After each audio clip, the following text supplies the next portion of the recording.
Welcome everybody to another episode of more conversations with the average black man on our new channel, our new YouTube channel called More Contentious Conversations with the Average Black Man. Oh, I'm sorry, More Conversations with the Average Black Man. And here is my co-host, my wonderful co-host, Black Man. Mike, your mic off. Turn your mic on, bro. It says muted. There you Okay, go. there we go. Thank you for the good intro, good intro. And everybody, please, a warm round of applause for Miss Northine, Miss Northine, Miss Northine. Yes. We've been doing this for a long time, long time. Hug yourself. It's your turn to hug yourself. There you go.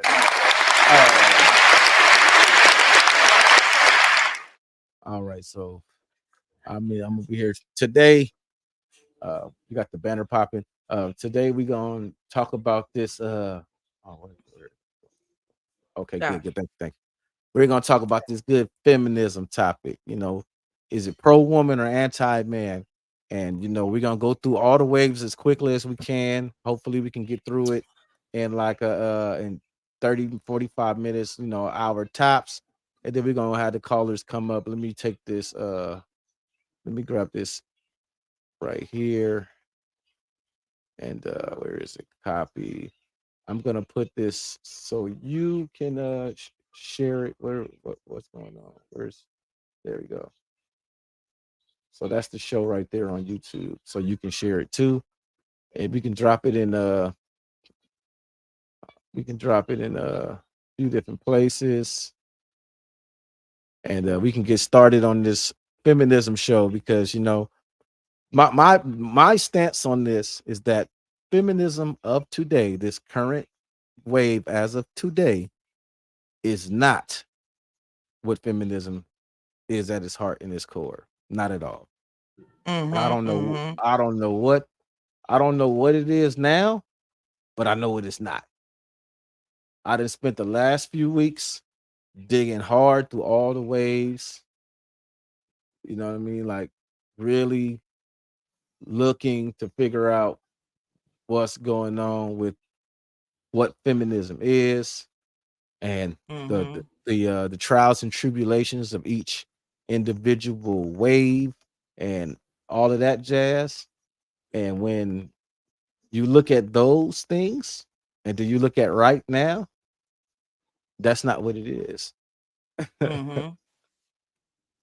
You know what I mean? It's So especially going down to the the fourth wave of feminism is definitely quite different than the first, the second, and the third. So we're gonna dive real deep into these situations. We're gonna hit y'all with some facts, a couple of our opinions, but right, mostly the facts.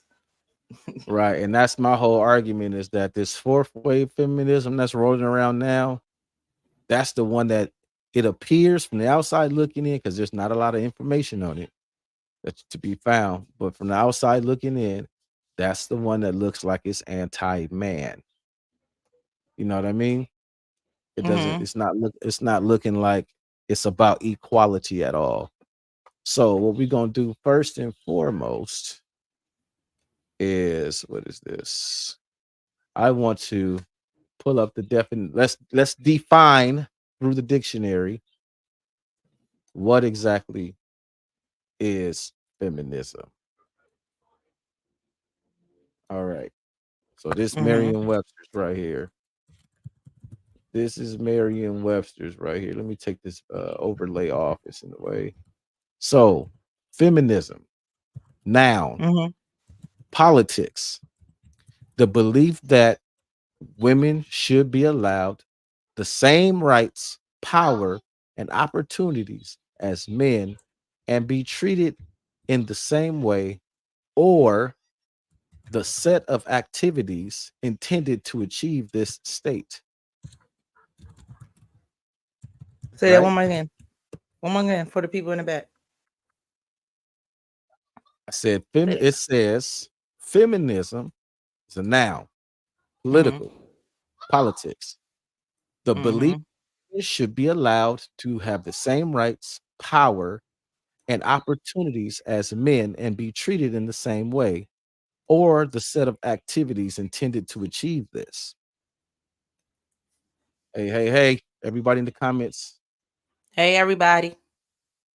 I'm Yes, yes, I'm listening.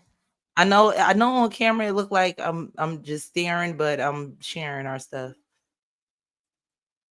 yes, yes, yes, yes. Shout out to everybody in the comments. The bar reloaded and Trey Ferg. So boom. That's the dictionary definition of feminism. I 100% don't see anything wrong with that. Not at all. No one Now, does. so let's run through these waves. First wave Let's go. feminism. First wave feminism. Boom. First wave feminism. We got to call a spade a spade. This is the United States, and we know the history here in the United States. During 1865, 1865 and back, Caucasian men were the only men that were allowed to vote. Only men were allowed to vote. Period. New sentence. Only men were allowed to vote. That was the rule that was established. Men could work, men could have businesses, men could have bank accounts, men could hold titles and deeds to property, so on and so forth, right? 1965 came, end of slavery, Reconstruction, 1870. 1870. Black men were given the right to vote. Black men were given the right to vote because the law said that only men could vote. Hang on, my kid is asking me a question. Hold it down for me. All right, I got you. So where did he leave off? First wave.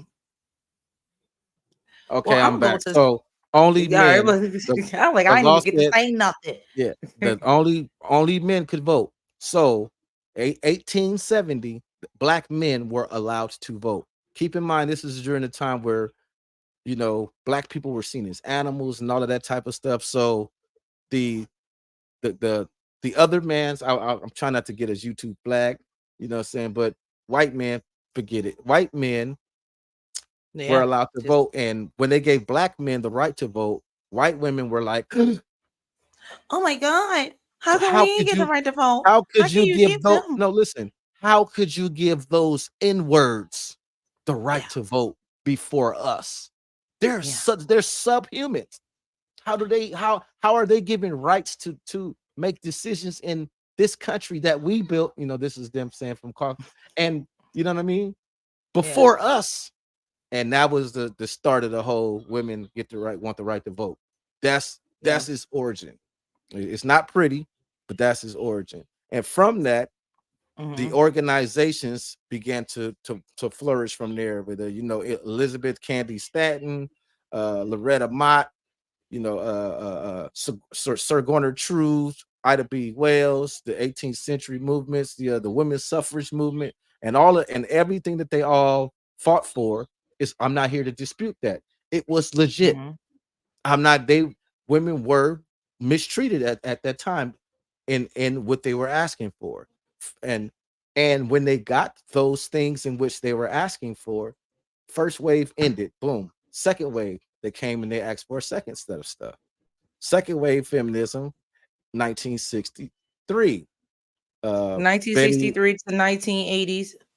right, through the 1980s. You Hmm. said you read this book, right? The Feminine The Mystique. the feminist mystique. Yeah. Yeah, so you can touch on that because I never read the book. Okay. I'm gonna give y'all a nice little summary of this book. This book was written in the night between 1962 and 1965, and it's basically this woman going around surveying housewives, and what she came to understand that was housewives felt as though is that they didn't feel fulfilled in doing house duties outside of work. So when women had jobs and took care of the home, they felt more fulfilled and things of that nature. She also would dive deep into the opiate epidemic and why so many women was taking drugs at that time. Like that Feminist Mystique book is it's a good read to understand. I think the second wave of feminism. It broadens the insight of how women of that time was thinking, feeling, and how they were operating. Now, we might not like it.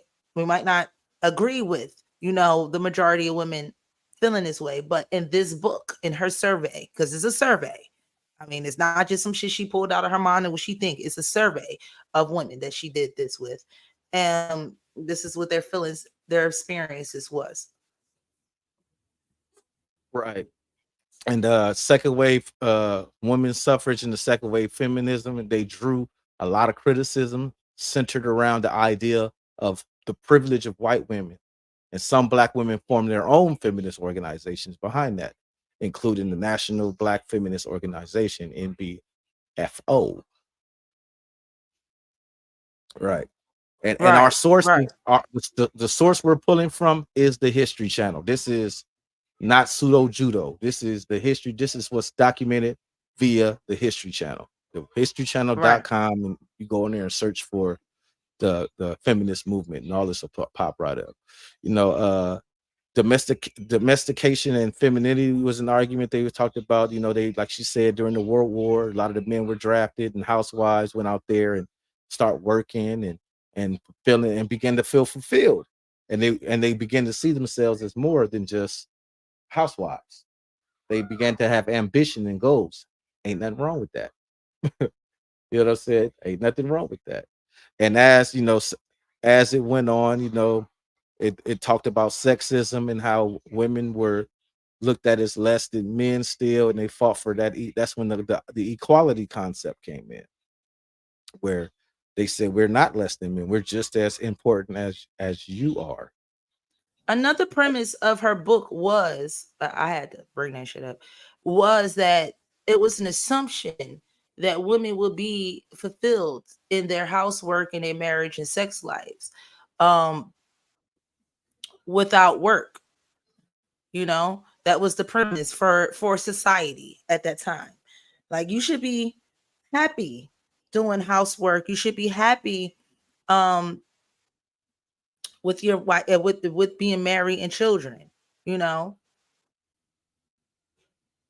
Right. It says Like what? Ferdinand also questions the women's magazine, women's education system, the advertising for creating widespread image of women, the detrimental effects, including this image was in the corner of women's domestic sphere. It led to women to lose their own identities. Ah, right. It also says the feminine mystique underlined had not undermined the social prejudices that had hindered women's development, but it had violated. You know what I'm saying? So the men was fighting back, trying to act like, that y'all trying to fight against nature and nurture. You know what I'm saying? Right.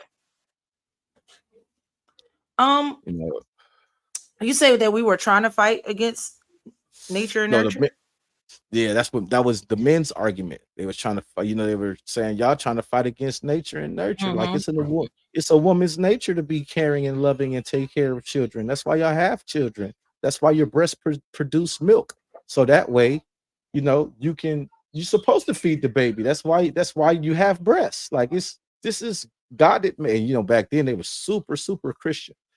God didn't make a mistake when he made women, and this was women's job.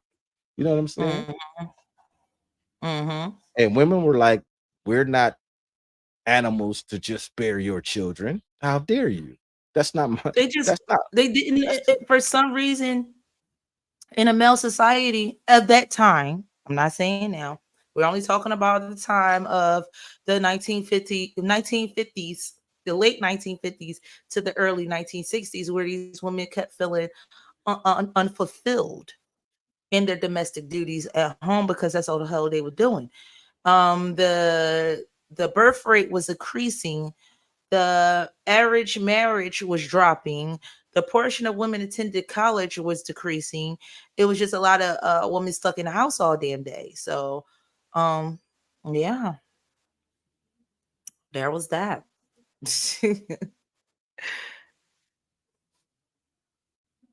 Trey says once black women started to believe this foolery, the black community fell apart and has not recovered since.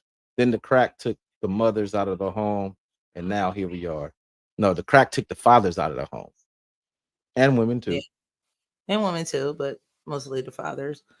But if we examine what Ferdinand was saying, that started the second wave, because that this book started the whole fucking wave, bro. Right. The bar reloaded is I'm assuming she's meaning men. This is what men say is the period they want to go back to, and they say that women were happy and and should do this to be happy. Yet women clearly weren't happy. Mm-mm. And the thing about it is in 19 well this is still the 1960s, so I can say this. It still falls in it. In 1969, California was the first state to ratify the no fault divorce. And when a no fault divorce was ratified in California, many other states adopted it. And that's when you saw the divorce rate skyrocket, which is a testament that these women didn't want to be in these marriages. And to some degree, this is true because we shotgun weddings and all of that was a thing back then. You was out there having your fun, exploring your sexuality, and the baby popped out. Well, the way that the moral society was at that time, like I said, heavy Christian. They was like, you ain't about to shame the family and embarrass the family. And even men pushed the weddings, the shotgun weddings. You're gonna make a legitimate woman out of my daughter. You're not gonna just hump on my daughter, make a baby, and take off. You're about to live up to your responsibilities, young man. Now say I do with the shotgun. Say I do. So it's not just a woman. It wasn't, know what I'm saying, just women that was just on this ideal of forcing marriages. It was men as well. It was Men men as cannot. well. Absolutely. Black women were already working. This is true. This is true. The For our community, it has always been, for us to survive, it required a two-parent household. You see it in through all, like, a lot of the movies, the help and all of that. These women were maids and they was doing what they had to do, but they all had husbands, and their husbands also worked. And Back in the 1950s, in the hey, early hey, 16, Miss Fields. in the early 1960s. I'm sorry. Oh, go ahead. It was a, Everybody it that's was a watching, everybody hit that subscribe button on that new channel that you're watching it on. This channel you're watching on right now, please hit the like and subscribe. This is the new channel. We've merged both platforms together. This is our new stage. Go ahead. so Ferdinand was a psychologist. She wound up leaving the field because she had children, which most women of that time did when they were entering or trying to enter a career field. Once they got pregnant, they wound up bouncing. She had um problems and issues with other psychoanalysts that like to psychoanalyze women and their behaviors in the 1960s. No, this is like late 1950s. I'm sorry.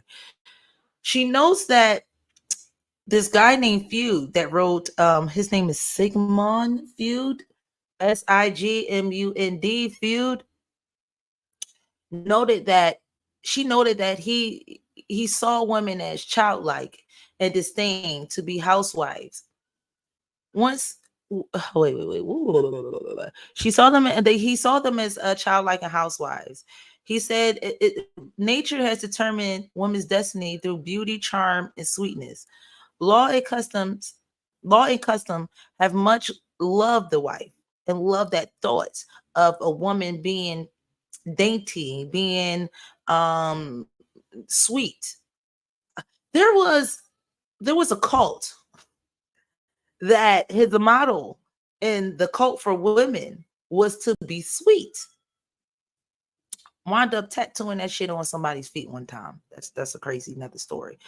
Mr. Feud thought that women that are more career driven had penis envy. Sigmund Freud. Sigmund Freud. Okay, cool. So he said that it's an unproven concept that he pointed out, but he said, you know, if you super on your, you want to be a career woman, you want to be a physician, you want to be a lawyer, yeah, you got penis envy. That's not for you. Now, never mind you, this is a fight between a white man and a white and white woman. We haven't gotten to how it affected us yet. So let's go on, shall we? All right. So we're gonna move into the third wave now. Yeah, We're third moving wave. into, we're moving into the third wave. Let me pull up face of the Right. third wave. Oh, third wave, 1990s, y'all. We in the 1990s. We done came out in 1950, 1960s with the second, oh man, it was the second wave, with the second wave, and now we into the 90s with the third Yeah. wave. Right. We get Miss Alice Walker. While the advancements of the second wave, feminism had undoubtedly achieved more equality and rights for women. The movement that had emerged in the early 1990s focused more on tackling problems that still existed, including sexual harassment in the workplace and a shortage of women in positions of power. You know, saying Miss Rebecca Walker here that you see listed as mixed race woman, the daughter of second wave leader Alice Walker, announced the arrival of feminism's third wave in 1992 while watching Anita Hill testify before the Senate committee about her accusations of harassment against Supreme Court nominee Clarence Thomas. That same year, dubbed the Year of the Woman, saw unprecedented number of women elected to Congress. So they fought for, you know, the original, like the definition read, positions of power. Boom. All right, they got it. An unprecedented amount of women were elected to public office and became lawmakers. So they got what they asked for. They asked for positions of power. Boom, they got it. So that fought reached this, you know, it reached this end. When it came to the sexual harassment and discrimination and all of that, you know, Yeah. that came up with, what year was the Me Too movement? The Me Too movement was the pinnacle of that. That's when that was reached. Yeah. That's when they got 2000 and was like it the double digits or single digits? I think it was the double digits. It's, you know, I think Epstein and so. We gonna say 2011. What's his We gonna name? start there. What's the director dude, Weinstein or something like that? Harvey Weinstein and all of that. Whenever that was popping, that's when that hit its pinnacle, and they achieved the goal they set out for. So I know y'all looking at this picture and you looking at it and you like Rebecca Walker. Why do this name sound so familiar? Well, remember The Color Purple? Her mama wrote the book. Oh man, the most Because detrimental, damaging thing that ever happened to the black community. I'm sitting here looking at it and it said what is it? What is it? What's her mama name? Alice Walker. And I was like, so that's her daughter. Oh shoot. Like mother like daughter. Huh? Like mother like daughter. All right, and that brings us up to the current Weezave. Yeah, I So mean, we in the current present day, 2020, now from the this 2000, from the 99 to the 2000s. right. Back that ass up. Oh, You know, feminism we in has a, look what feminism has achieved, something wonderful. Back that ass up. You know, women's you right. know, Pop, because you're pop working that. with some man, yeah, some Yeah, man, yeah. yeah, You with the got your got your wop out and all of that, and you know, shaking that. You know what I'm saying? My pussy this, my pussy that, my booty hole brown. Man, feminism has achieved great heights. All right, so fourth wave man. through the fourth wave feminism is relatively difficult to define, and I absolutely agree because it's not what the waves before that. It's not what the waves Yeah. before that were wanted. Hang on, my baby's talking to me. It's relatively difficult to define, as some people argue it's simply a contention. Nigga, here he go with these big ass fucking $10 words. The emergence of the internet has certainly led a brand new wave to social media fueled by activism, launched by some chick, Tarina Bjork, at 20. Jesus, Toronto Burke. Toronto Burke. Tarana. What did I say? Tarana. Yeah. Tarana Burke. The Me Too movement took off in 2017. Shit, I was nowhere near close. In the wake of the revolutions about the sexual misconduct and influence film producers Harvey Weinstein. In addition to holding powerful men accountable for their actions, fourth wave feminists are turning their attention to the system that allows such misconduct to occur, like their predecessors. Is in the feminist cause, they also continue to grapple with the concept of intersectionality and how the movement can be inclusive and representative regardless of sexuality, race, class, gender. It don't matter.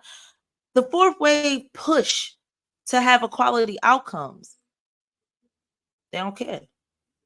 But I think the fourth wave it's also not just about women. They got the transgenders, they got the gay agenda, they got the transgender agenda, they got the women's rights agenda. It's just so many wars being fought on so many fronts, making so many enemies along the way. We got some TikTok videos for you guys. All right, let me so now that that's out the way, that our feminist man haters, in the current state wave, not the waves before, because the waves before, as I mentioned before, I'm a whole man, and I have no issues with the previous waves. I have no issue with the definition of wanting equality and the treatment the same as men. Remember that, y'all, because I'm gonna come back to that, because that's where this new wave kind of got the contradiction. So let me pull up tiki taki, and let's hear what some women have to say about feminism. Screen share, bada bing, tiki taki.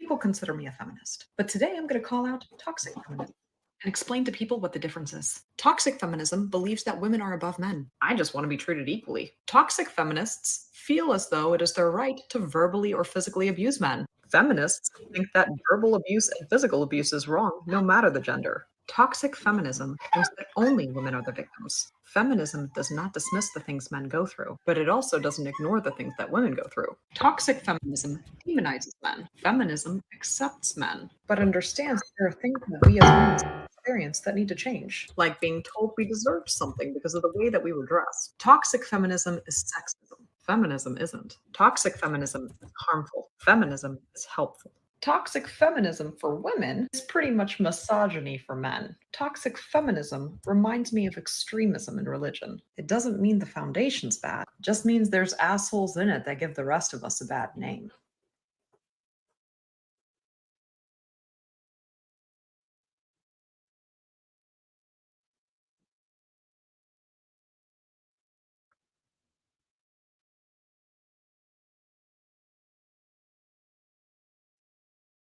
So there is a toxic femininity, and there's just a regular. We want equality feminism. You know, some feminism is super toxic. It's super toxic. And our show, I'm gonna put that banner up one more good time. Is feminism pro woman or anti men? When it comes down to the fourth wave, I'm gonna say that Joan is a little anti men, just a little tad, a little misandrous. You know, I'm only saying this because it go a little bit too far. Same thing with misogyny. Just go a little too far. Just a little too far. To our next one. Press play, brother. Controversial, but I think sometimes feminism went in like a more toxic way, in a way that like feminism like means equal, right? Like equal rights, equal whatever thing.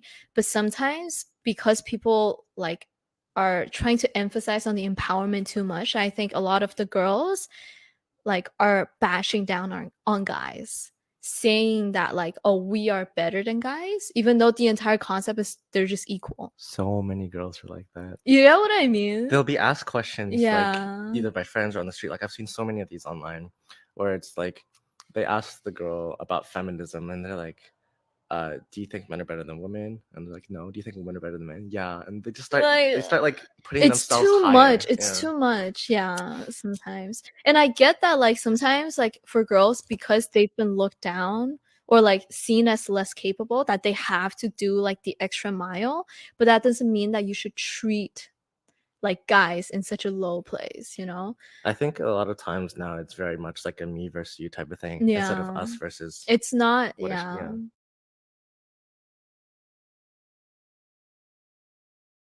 Yeah, and there it is. These are women saying this. You know, this is women making these arguments. You know I what I mean, mean? yeah. So I'm Yeah. gonna play one more, and then we can We're get gonna ready to give our opinions and then we're gonna start letting people come up on there. okay, absolutely. Boom. So let me play this next one.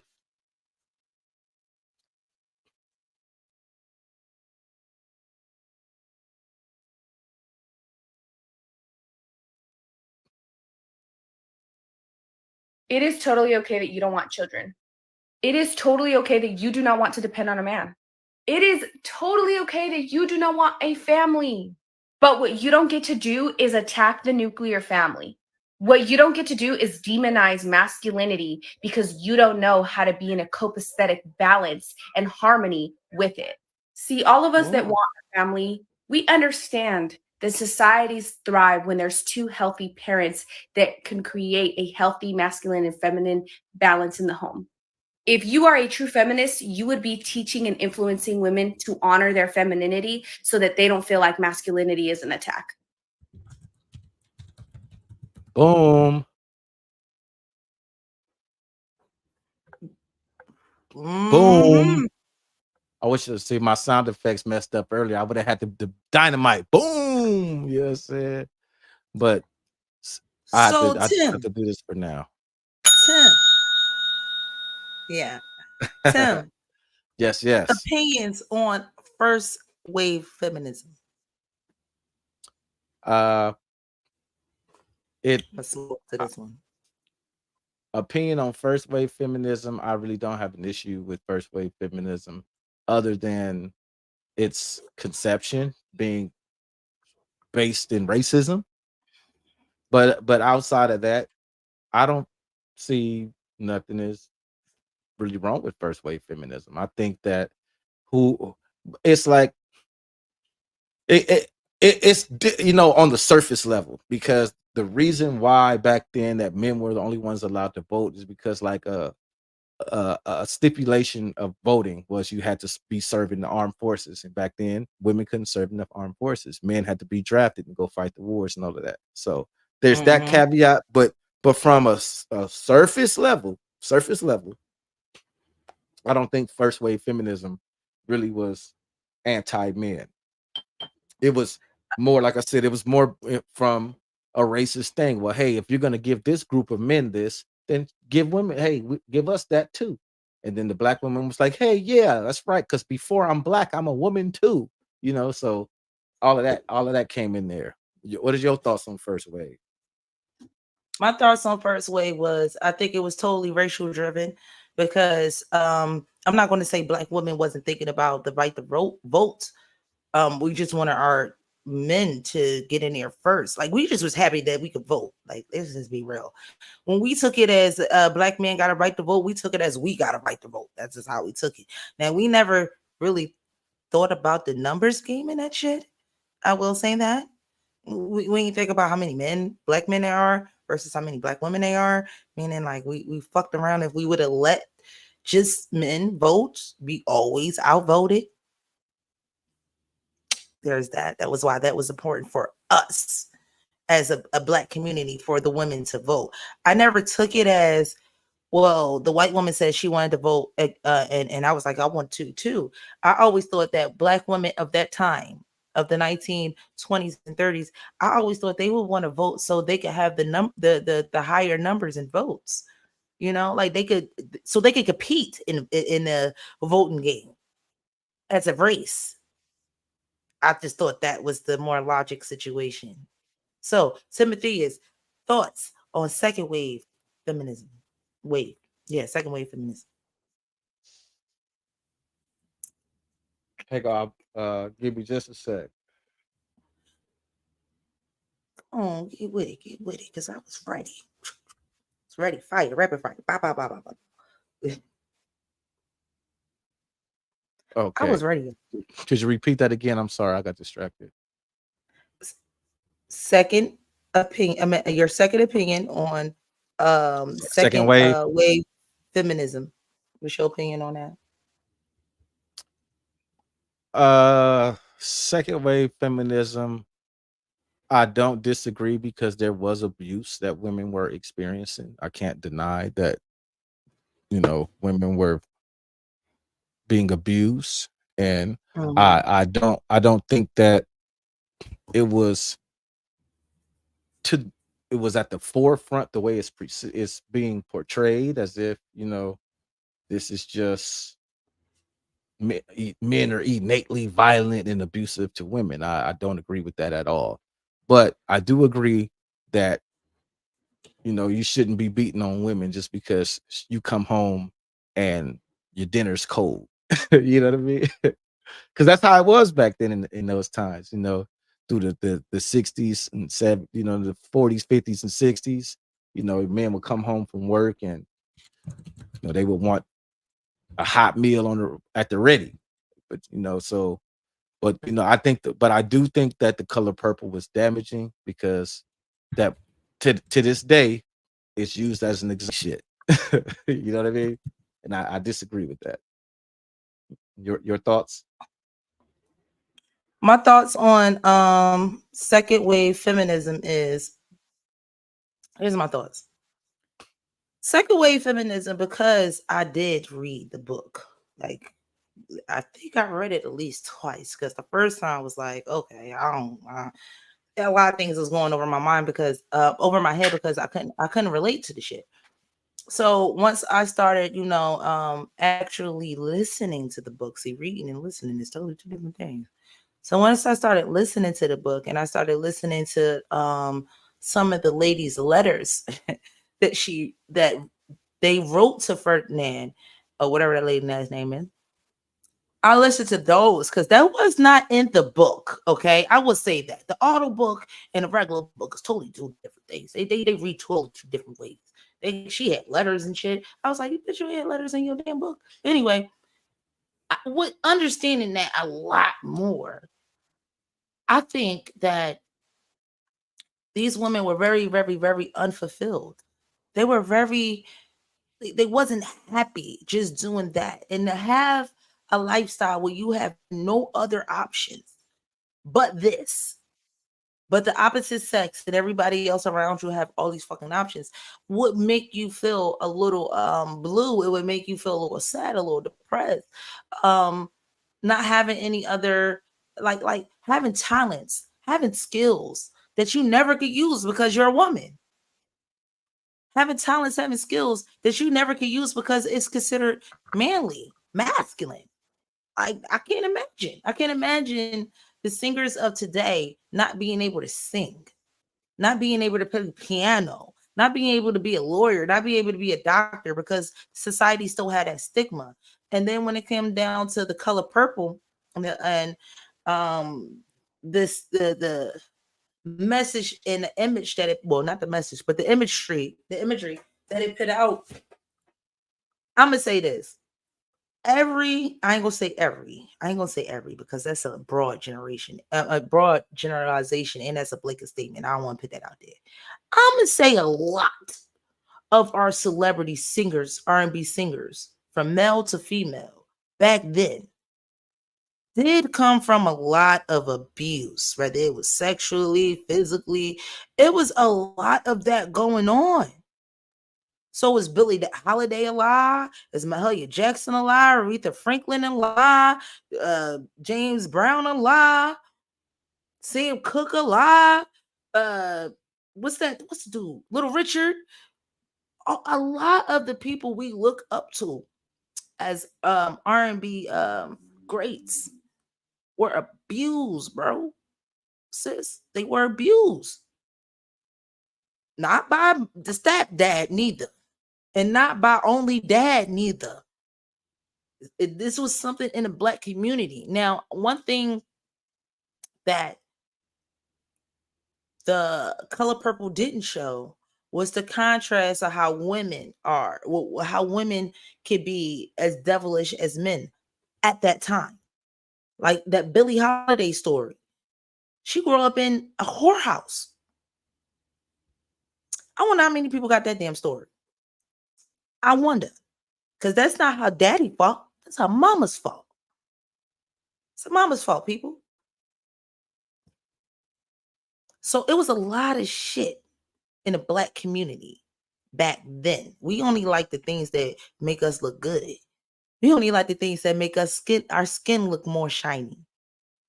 We don't like the other things that was going on because of our own, because of Jim Crow, slavery, all the things that happened to us that we never dealt with. That shit had to come out some way. Your opinion, Timothy, is third wave feminism.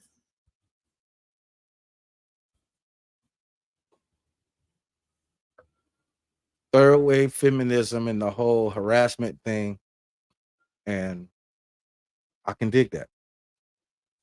I think that everyone should be able to go to work and not be harassed. Absolutely, both ways. No way. And both ways, because women absolutely do it to men as well. It's just men tend to not um, report it. You know what I mean? And that's a different thing. But as far as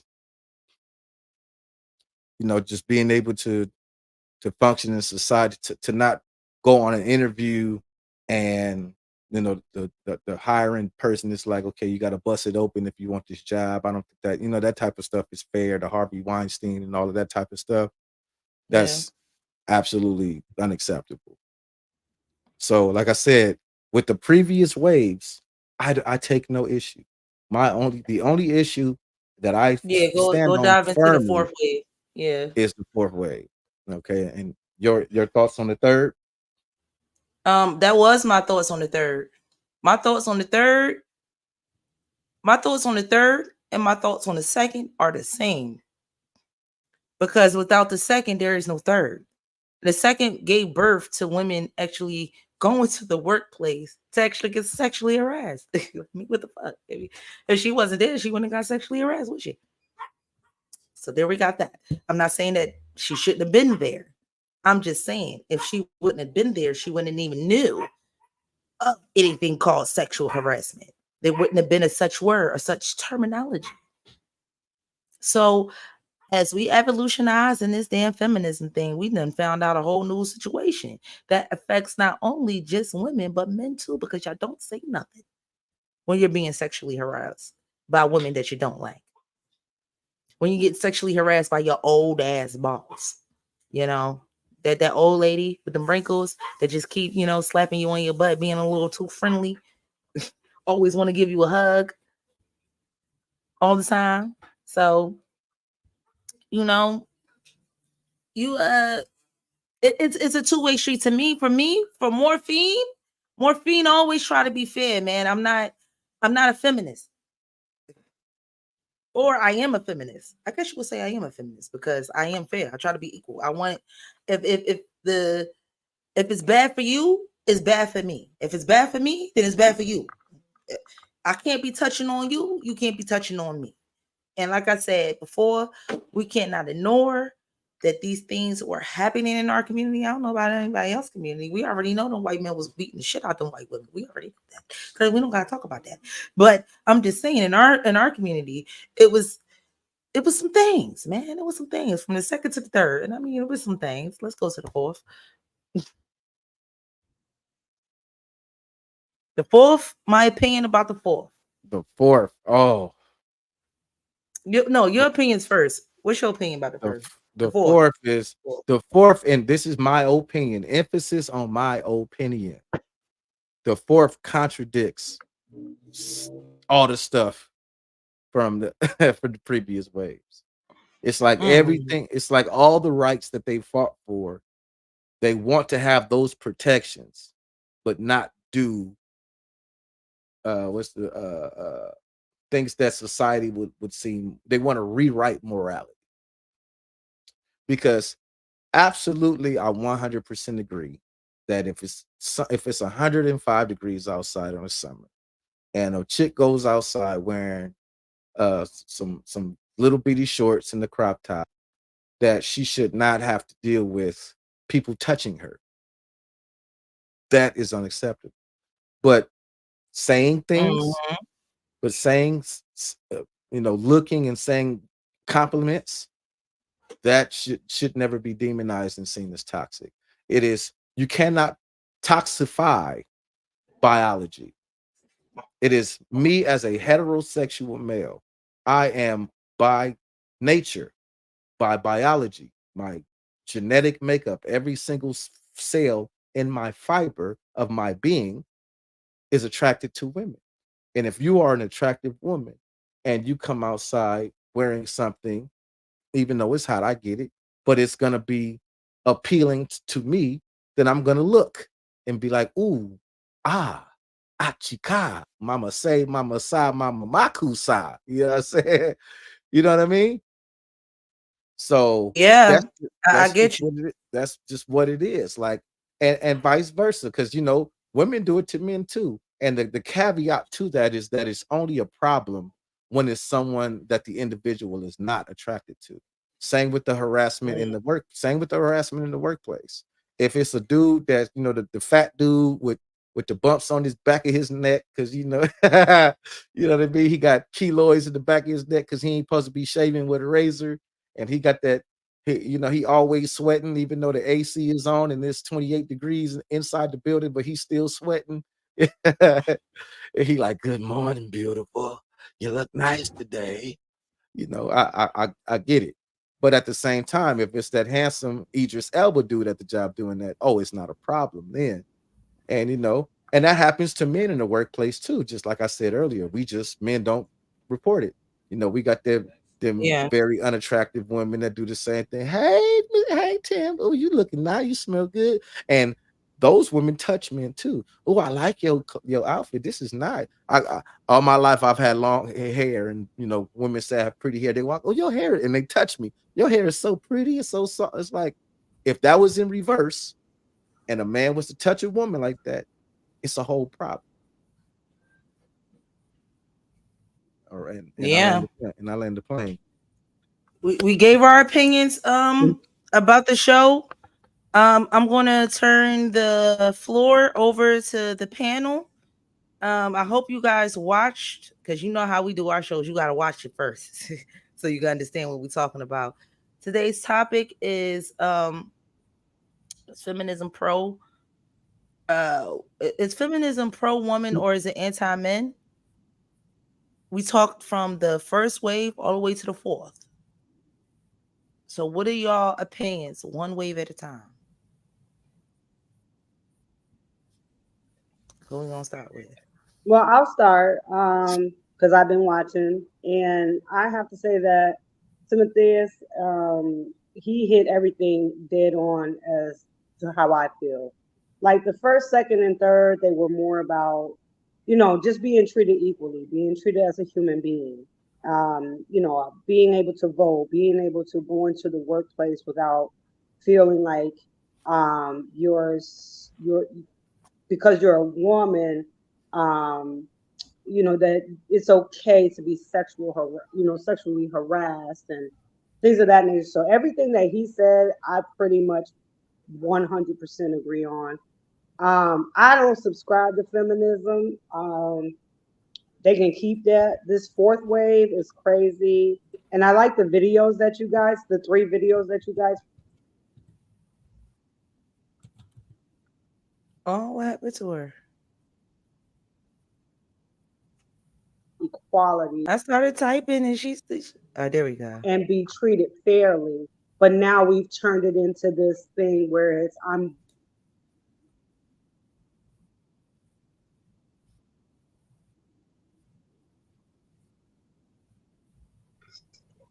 Expensive with that connection. Miss Fields, you going out and we can't hear you, babe. I'm sorry. I've been having internet problems all day because of those storms and weather. So pretty much just saying that I agree with Timotheus that, you know, first, second, and third wave, cool. We just want equal rights, be treated like human beings. Fourth wave, we're trying to make it seem like we're better than men because we can do all these things, and they can keep that. I don't want it. I'm not down with that one. I need the men around me. I'm not a feminist. I don't give a damn.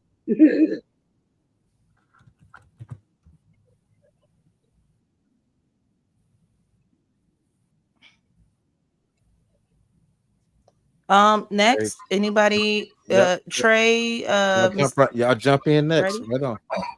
What's up, dynamic duo? You know, Happy New Year.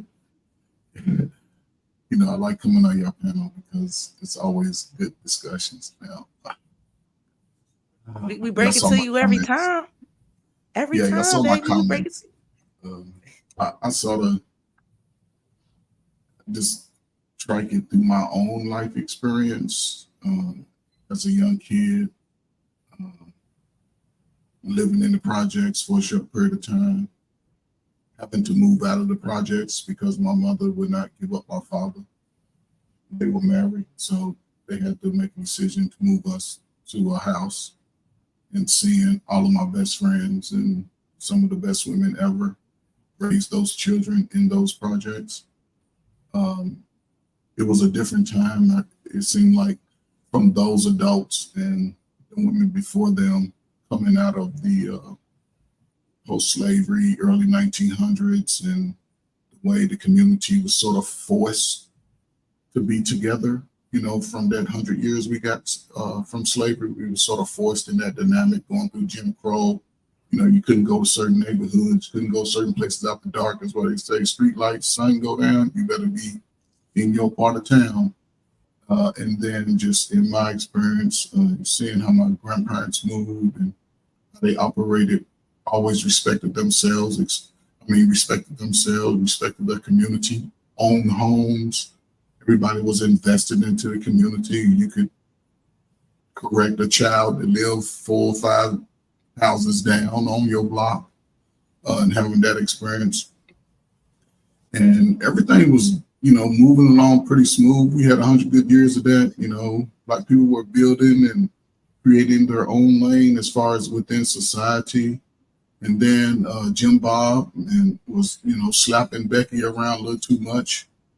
And they're like, we got to get out of here. So, you know, again, they sort of pulled our sisters into it because black women, like I said, black women were already working. They were working as maids, and, you know, in the domestic field already. The black man was doing a lot of labor, you know, the constructions, because we had those skills coming out of slavery.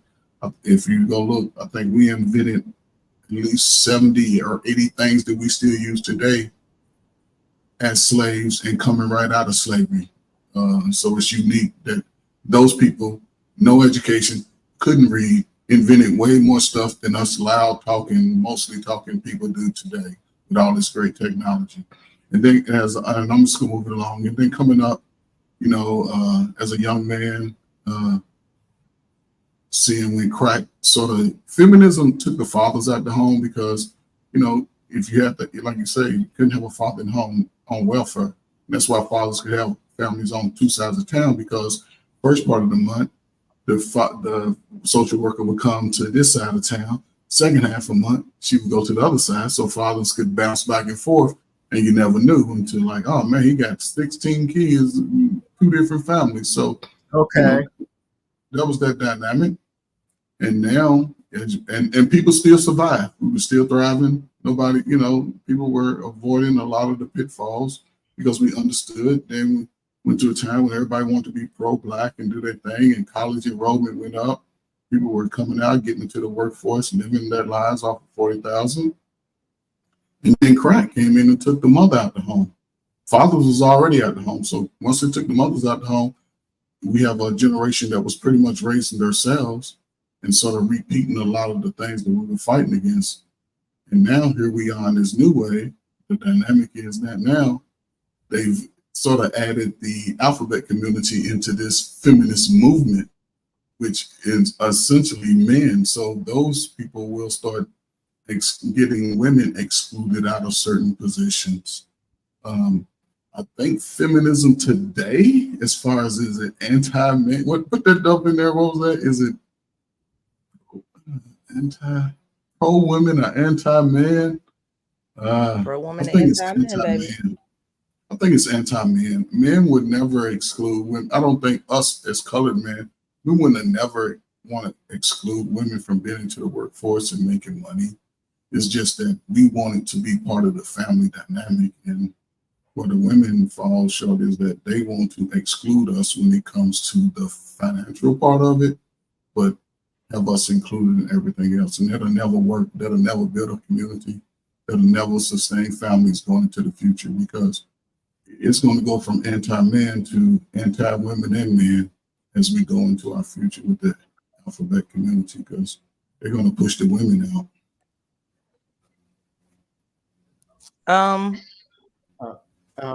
Hello. Yeah, go ahead, Mr. Freddie. Yeah. Yeah. I would like to say that. I'd like to say that.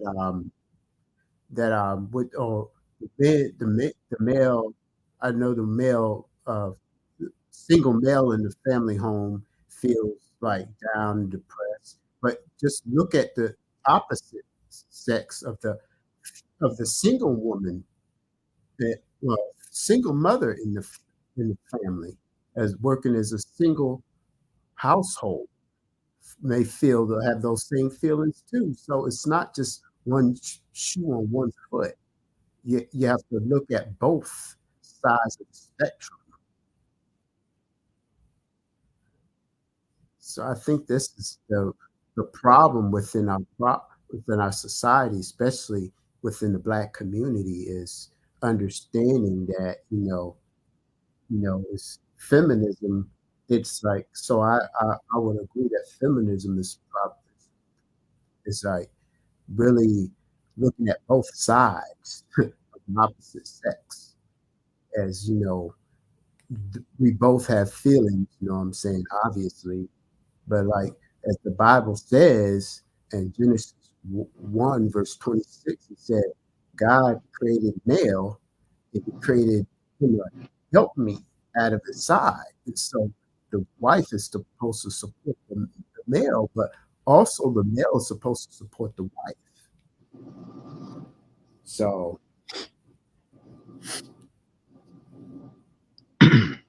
I'm just trying to figure out how we kind of deviated from that I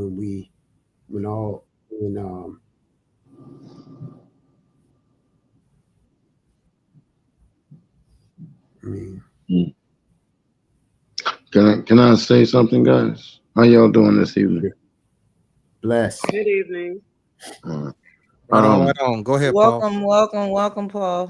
One of the issues I have, and this is not an attack on Mr. Freddie because I heard what he said, but it just reminds me of the way we've had these discussions in the back chat, and you'll always get a what about? Well, what about this?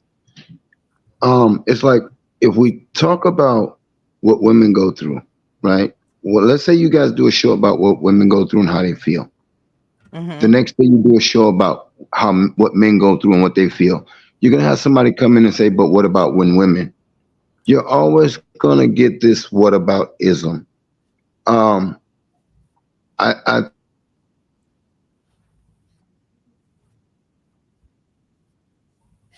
Why everybody keep going out? It's a bad storm sweeping across the country right now. So Yeah, I was It gonna is. say I don't know about anybody else, but we've had it bad here. Like my internet was out like for 6 hours. So maybe that has something to do with it. So can us men and women band together and get something done about these internets? Can we just come together? Well, try Yeah, listen. explaining that to a 3-year-old who wants to watch think Baby that Shark. if Okay. we're gonna when we Oh man, he just was getting it together. I don't know where you at, brother, but you going in and out.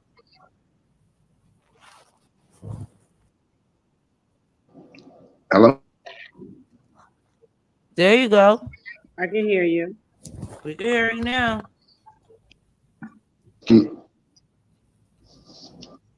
Okay. It's in and out.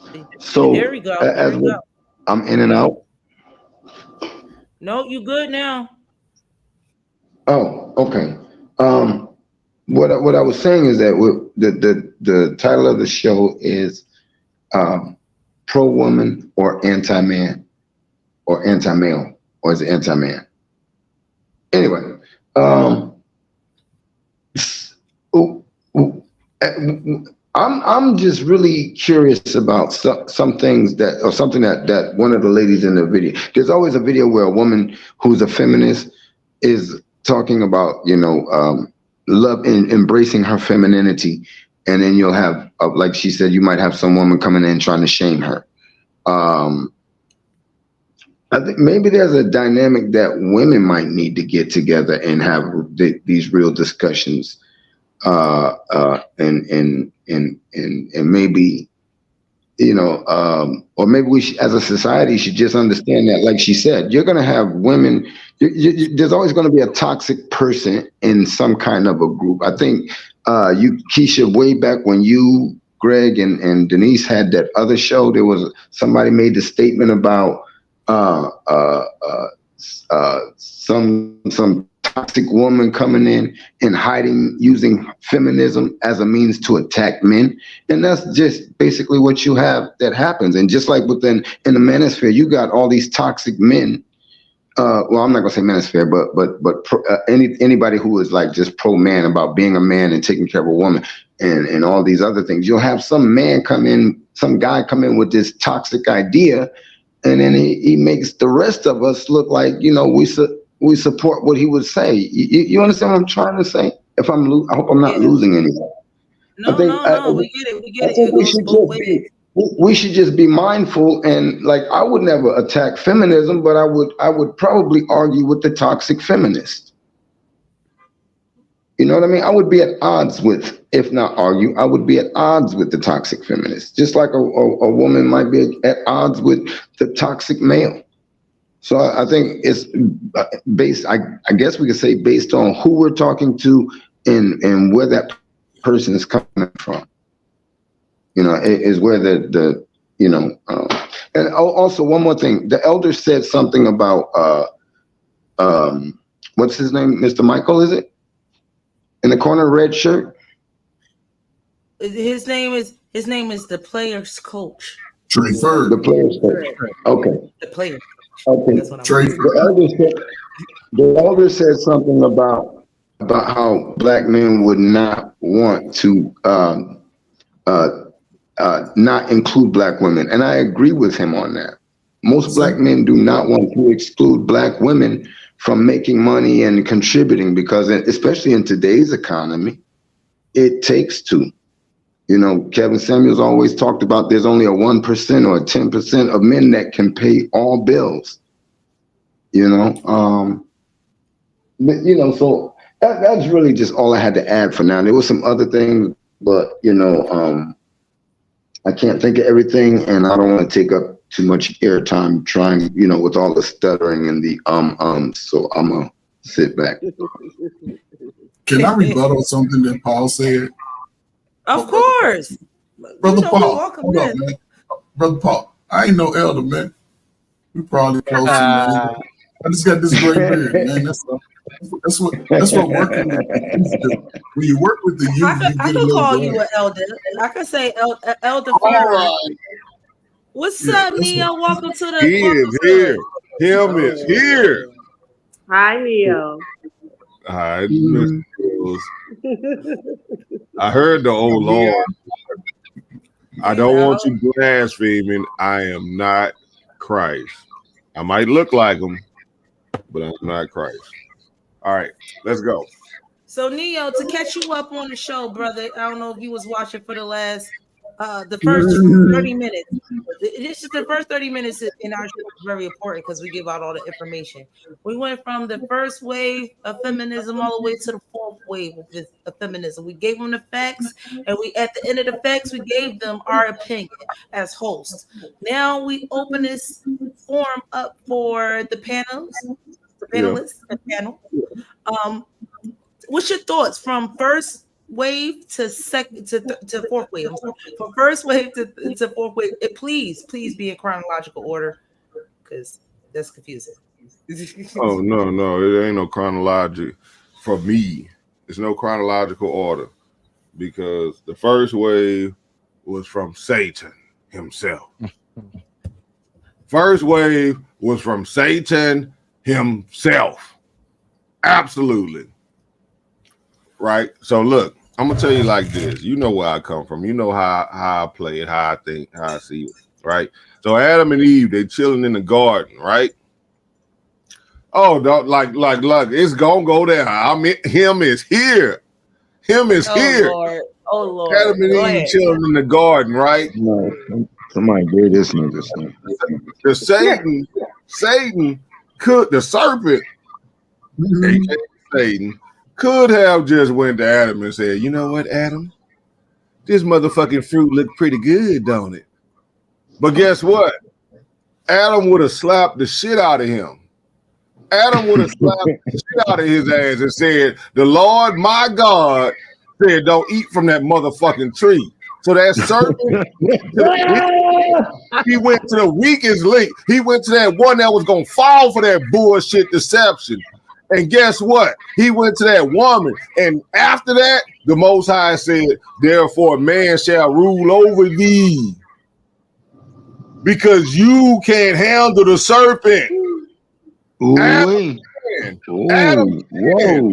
going to put him in charge over you because you fall for that bullshit. You naive. Oh, this is about to be good. This is about to be real good. Guess what? Hey, real quick, Neo, may I say this, bro? I'm glad you clarified that verse for me because I always thought that was he was talking to the serpent. But thank you. What you mean he was talking to the serpent?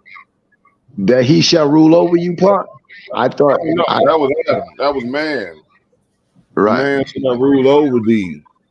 Right. Rule over. Okay. Come on, hit the link, Fabo. Hit the link. You ain't on the show yet, nigga. It's in the back. Hit the link. But yeah, go ahead, brother Love one. Brother Love. I'm just saying, I'm traditional. I don't believe that men and women are equal, as in the same 50-50, all this shit. I don't believe in none of that. That woman's supposed to raise them kids, and that man's supposed to provide. This country, aka this company, got y'all working ass backwards. And everything that they know is wrong is what they're telling y'all is right to do. So no. Women and men ain't equal. The man is the head, and the woman is the neck or the help, whatever you want to say. Okay. Well, he said what he said. How y'all doing tonight? That's all I gotta say.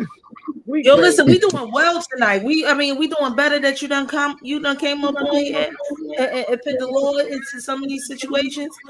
I wouldn't have did that, but hey, you like how I did it though. You like how I did it. Hey, but again, though, my standpoint is I don't have an issue with the first three waves. I think that women should be able to work and be treated with respect and not seen as, just your job is to shut up and make me a sandwich. I agree with that. But this fourth wave feminism is where I disagree with the whole we're better than men and we don't need a man, and they got these group of women running around.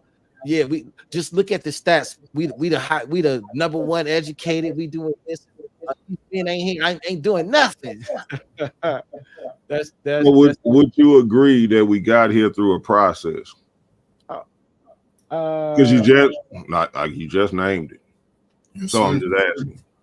Would you believe and agree that we got here through a process? You just named all of these waves of feminism.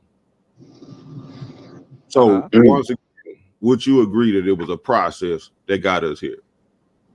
Right. I agree. I agree. It was a process, and I would add that the first three waves of feminism have been fulfilled. They have come to fruition. This fourth wave is not the definition of what feminism is. It's literally women attempting to oppress and belittle and downplay men and say we're not your, it's demonizing men in every fashion and function. And the way that they're doing it is that they're taking on attributes that would commonly be associated or normally be associated with attributes of men that women would call toxic. But when they adapt these same attributes, they see it as them having tenacity. It's empowerment. You know what I'm saying? It's like you're doing the same exact thing that you said you had a problem with men doing. But when you do it, now that's the famous. So would you agree that it was a process? Oh yes, I said I agree. There's a process of how we got here. So if I may, Tim, it sounds okay. Go ahead. For a reason. So what I'm trying to say to you is, you noticed the end result of the process once it got there. I noticed the end result of the process from the beginning. This was the goal the whole time. You know what that serpent told her? To make her eat the fruit and give it to Adam. You will not die. Nah, that ain't it. Try again. You shall be like him. You shall be like God. Your eyes will be open. That was close. You were close, Paul. You own it. Trey, Mr. Trey, I know you got me. What did that serpent really promise her? I ain't got you, man. I ain't got you because it's all confused from where it started. Okay. We here today. Okay. Well, I'm gonna tell you, Freddie, would you like to guess what that serpent really told him? Or would Jessica like to guess what I'm about to say? Oh no, I'm good. That's told her, if you make him eat from this tree, I will make him bow to you. That's what he told her. I will make him bow to you. He will serve you. He will have to bow to you. I don't remember that part. That's what he. I'm gonna have to go find the Bible right quick. I know I got it. That's what he told her. That man will bow to you. I will put you as head of the household. I don't know about that one. I don't know about that one. It's a process. So, brother, what you saying is, based on what you said, is this an ordained process, and that's how we hear it was ordained by Lucifer. But I'm just saying, from the beginning of time. From the beginning of time, we in trouble then. From the beginning of time, we in trouble. I kind of agree with Neo. Neo does have a point because he was you see when Adam and Eve were already married. So when Adam ate of the forbidden fruit, it's where the childbearing came in, because he crushed. God crushed Satan's head, crushed his heel. Okay, so are you guys implying that feminism as a spirit? Hang on, I'm sorry, Freddie. Oh, you were still talking. I'm sorry, you're low. Continue. I didn't mean to cut you off.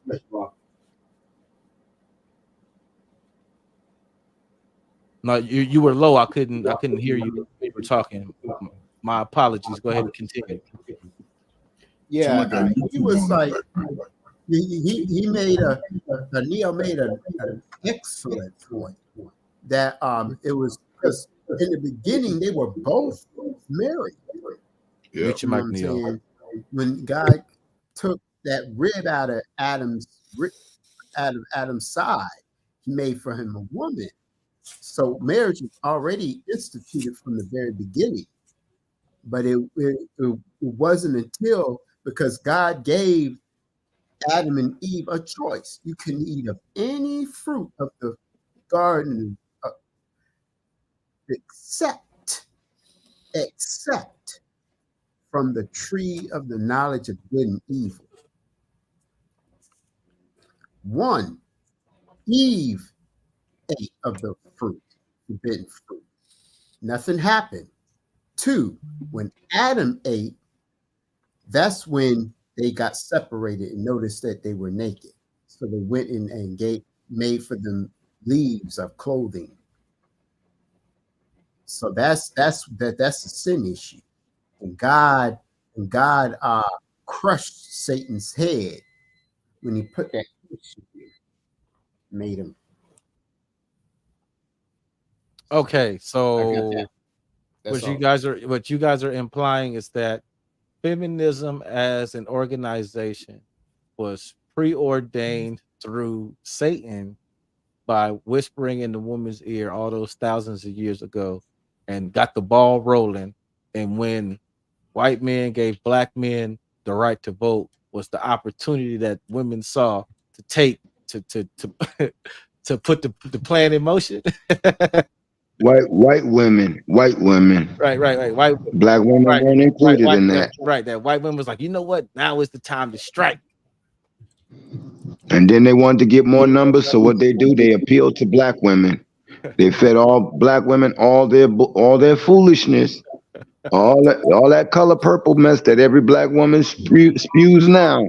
They think all black women went through that, and it's not so. Or they'll paint the narrative that when grandpa was beating grandma, and not everybody grandma was getting whooped. Now cut that out. No, everybody grandma wasn't getting whooped. However, we just can't ignore that a lot of them was. Like that's just a No, Okay, fact. but yeah, but when we do that, no. and use that argument, now we're saying that this is the bigger reason and cause. Now for those numbers, yes, I get it. But for those women that weren't, you're diminishing them.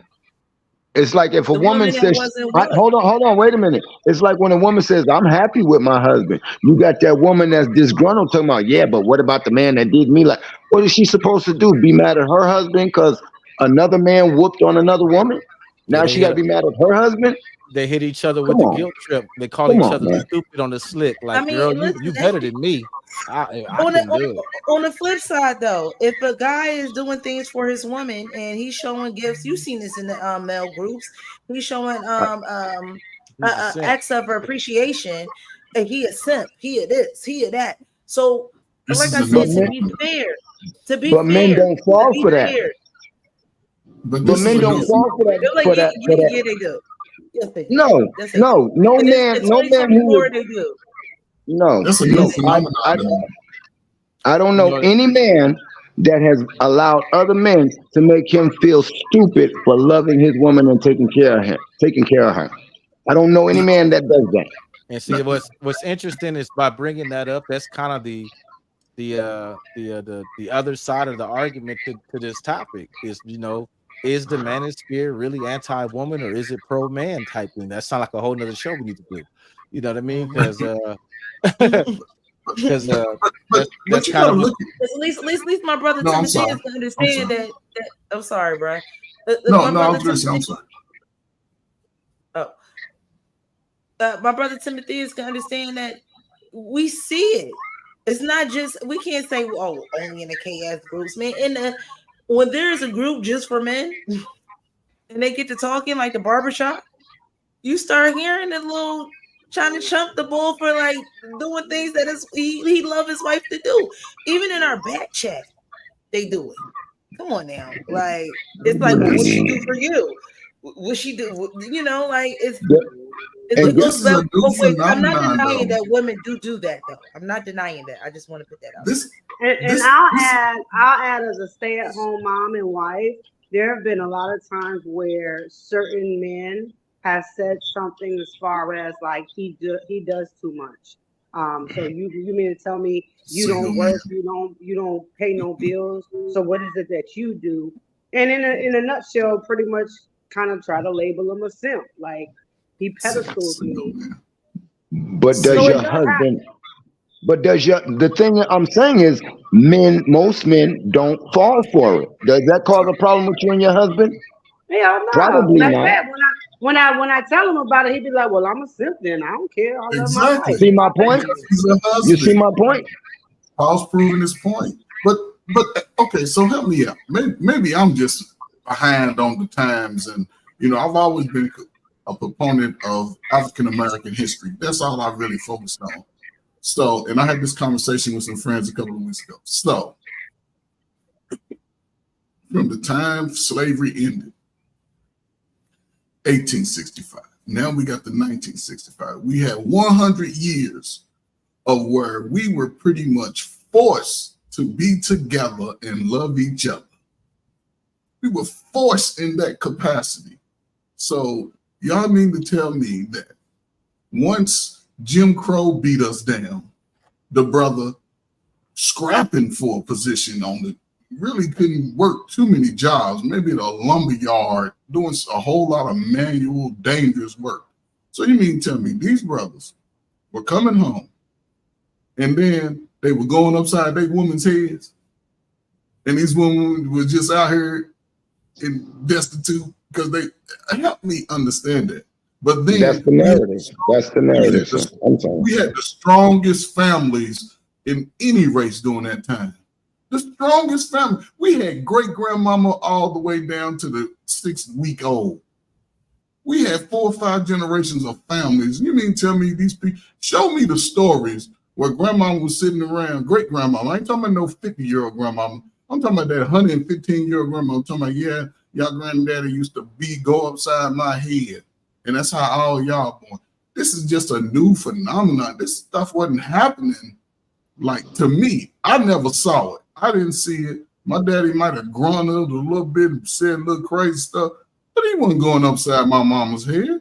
My granddaddy didn't do that. I didn't know no friends of mine whose father was in the home was going upside their mama's heads. Yeah, and if you're a husband, you're gonna simp for your wife. You better treat her like she's the one. That's your wife, just like she should treat you like she's the one. These crack-era adults who don't get along, fight everybody, the men, the women, everybody fights, don't understand that. It just amazes me how we had 100 years where our elders were together. And now this, see, when I see other races, I don't really care about that because they go win over the black women anyway, regardless of what they say. They always gonna have an upper hand. You can go in the workforce. A sister might be up above a brother just because, but the white woman gonna be her boss and tell them both what to do. So it doesn't matter. So wait, so you believe just because you didn't hear about Grandpa going upside Grandma's head that he never did it? No, I don't think he. I think about 10% out of everybody, about 10%. It wasn't. I don't think it was a whole majority of. So if that's the case, then we ain't gonna never come up out of this. We gonna get worse because I don't remember a generation of my men going upside brothers when I was coming up, going upside girls and women's head when we started to become adults. I don't. Maybe if you lived in the hood all your life, the project where most people is, give up, just because you they might never do that. heard of it, don't mean I say it's 10%. Okay, Like, I give it 10%. I give it 10 I, for I 10%. was trying to say that just because it didn't stories happen around you or you don't know doesn't mean it didn't happen. leaving. But I You give know? it 10%. It Like a happened on a small grandma, scale. like a And that grandmother didn't, He ain't put his hands on my like a grandma ain't likely to tell her grandson, yeah, when I was younger, your grandpa used to whoop up on me and I put that cane knife to his neck, pour that hot grits on them, and like Right. shit. Right. Why would So she y'all tell making you that? assumptions too. So did y'all see it? Like, did No, y'all hear the stories? Are we making I've assumptions too? heard stories from my I grandma. heard stories. I I've think heard stories from my everybody. grandmother, but it's not normal. She didn't talk about it all the time. It wasn't nothing she always talked about. Yeah, my father Oh, was okay. abusive Yeah, to my I've never mother, heard so it from my I grew up seeing it. My parents were that, but this I found it. I want to play this video right. But he excluded the parents. He talking about grandmas and great grandmas like it wasn't happening back then. And I'm Oh, saying yes, it was. That story just wasn't passed down through the family line. So the We color had purple is no, true. So the color purple is true. it wasn't a lie. But what I'm saying is nobody can ever complain about that it again. wasn't a blanket. Color purple wasn't a Well, that's what it's wasn't saying. to be a It was a blanket. blanket. Yeah, it's not But a it has blanket. to be But because I want to. it has to be the blanket because It that's It what has to wasn't be though. right. the nation sees. So if it wasn't a small percentage, 10%, okay, I give it that. 90% of us was winning back then. Okay, I want to play this video right here because this video right here, it kind of tips on what we're talking about right now. How this fourth wave women, they make this argument about men are so abusive and they trying to enslave women and all of that and toxic behaviors and abusive. Well, this doesn't represent all women. I gotta throw the disclaimer. This does not represent all women, but this does represent that there is a sect of women that contradict that idea. I'm about to play it. I just love a nigga that could put me in my place. I'm so dominant and strong. Like, I'm still gonna stand on my shit. And bitch, I said what the fuck I said. But I heard what you said, and I'ma respect that. I just love a nigga that could put me in my. So she want a man that's gonna be in her face and tell her to shut the hell up and sit down. She want that. Dang. No, they don't. They don't want that. Yo. They don't want that. I don't Look at want that that. chick. That's a man. That's a real man because That's what she I'm a wants. boss. That's not But, and what that's what I'm women. saying. If one And woman says that was the Go ahead. first thing I said, Keisha. The first thing I said was, this is a disclaimer. This is what this woman said. That's the very first thing I said. But I said this is an example that there are some women that contradict that notion. there are some, But absolutely. but at the same Does time, not mean it's that's the all. same type of woman though. At the same time, with her saying that, she will also be like, "Oh, who you talking to?" Right. She just said My it. daddy don't even talk to me like that. I said Right. what She I just said, said. but I respect what Right. you got to say though. Yeah, right. Right. She just said that. I said what I said. I need a man to put me in my place. And then she went on to pronounce or basically give an example of she gonna shoot back at him. She need him to check her. She wants a man to check her. A lot of women want to say what they want to say and don't want to be checked on it. And if a man doesn't say anything to you about it, then you just gonna push it. Then it's gonna get pushed further and further before you lose respect for him. And that's just a fact. A woman will lose respect for a man who's a pushover. Absolutely. That's the only double standard I don't understand. I don't understand how that don't work both ways. I just don't. Like a man would, it seems like that's just in my POV. I'm not saying this is a blanket statement on men, but some men seems like that they would take that. They would take that for a woman versus a woman taking that shit from a man. And I can give you the history on that, like what Trey was saying earlier. We can tie that back to the late 70s when they got the locking up the men in the Panther movement, the crack movement, when the men was going to jail. These are boys that take that type of stuff, are the boys that grew up in a household where they only saw their mama in the lead. They mama talked to them just like that. She remind him of his mama. He might be, you know how they say you attracted to your parents and stuff like that.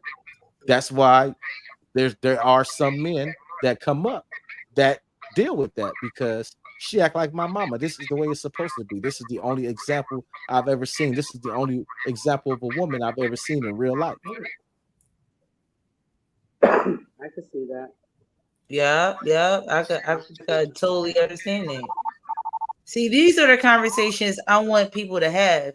It's like you gotta understand this thing work Right. both ways. It worked both ways. It's not one-sided. We keep trying to make this shit one-sided. It's not. If you want women to be accountable, there's accountability to be on both sides, not just one. No one side is going to want to take accountability for every fucking thing. Black men But the ain't, thing is, black women ain't. No one is going to want to take all the accountability. So you won't have to share that thing. with the current wave, fourth wave feminism, as we know today, 2024, it contradicts itself. It says they got the women saying, you know, I don't need a man to do this for me. I got my own this. I don't need no man to take care of me. But if you want to date me, you got to pay all my bills. That's a whole contradiction. Ms. Morphine, you know what's funny about what you said? Men, for the most part, have always held each other accountable. We've always had, that's why you have the barbershops. That's why you have men playing at the basketball court. If men come out to those spaces talking out the side of their neck, most men will be like, brother, you are out of your damn mind. Wake the hell up. And we do that. Now, let me say this. It's probably within a generation gap, maybe about 10-year generation gap, because guys, you know, in a younger space, they sort of have that same, it's like they've all sort of feel like they went through a whole lot of trauma in their life. So they sort of champion each other, like, yeah, man, you're right. That we wasn't shit. Our mama and them wasn't shit. We didn't have shit. Da da da da. They focus on that part. But then as the older generation, we focused on, okay, we understand where we are, but we're moving past that. We can't go back and change where our beginnings were. Because you people talk about we came from humble beginnings because we saw where we were. We understood that there was a better life because we watched the TV. We went to our cousins that lived in the suburbs and we traveled through the country driving. You could see all this like, man, I want to do that. And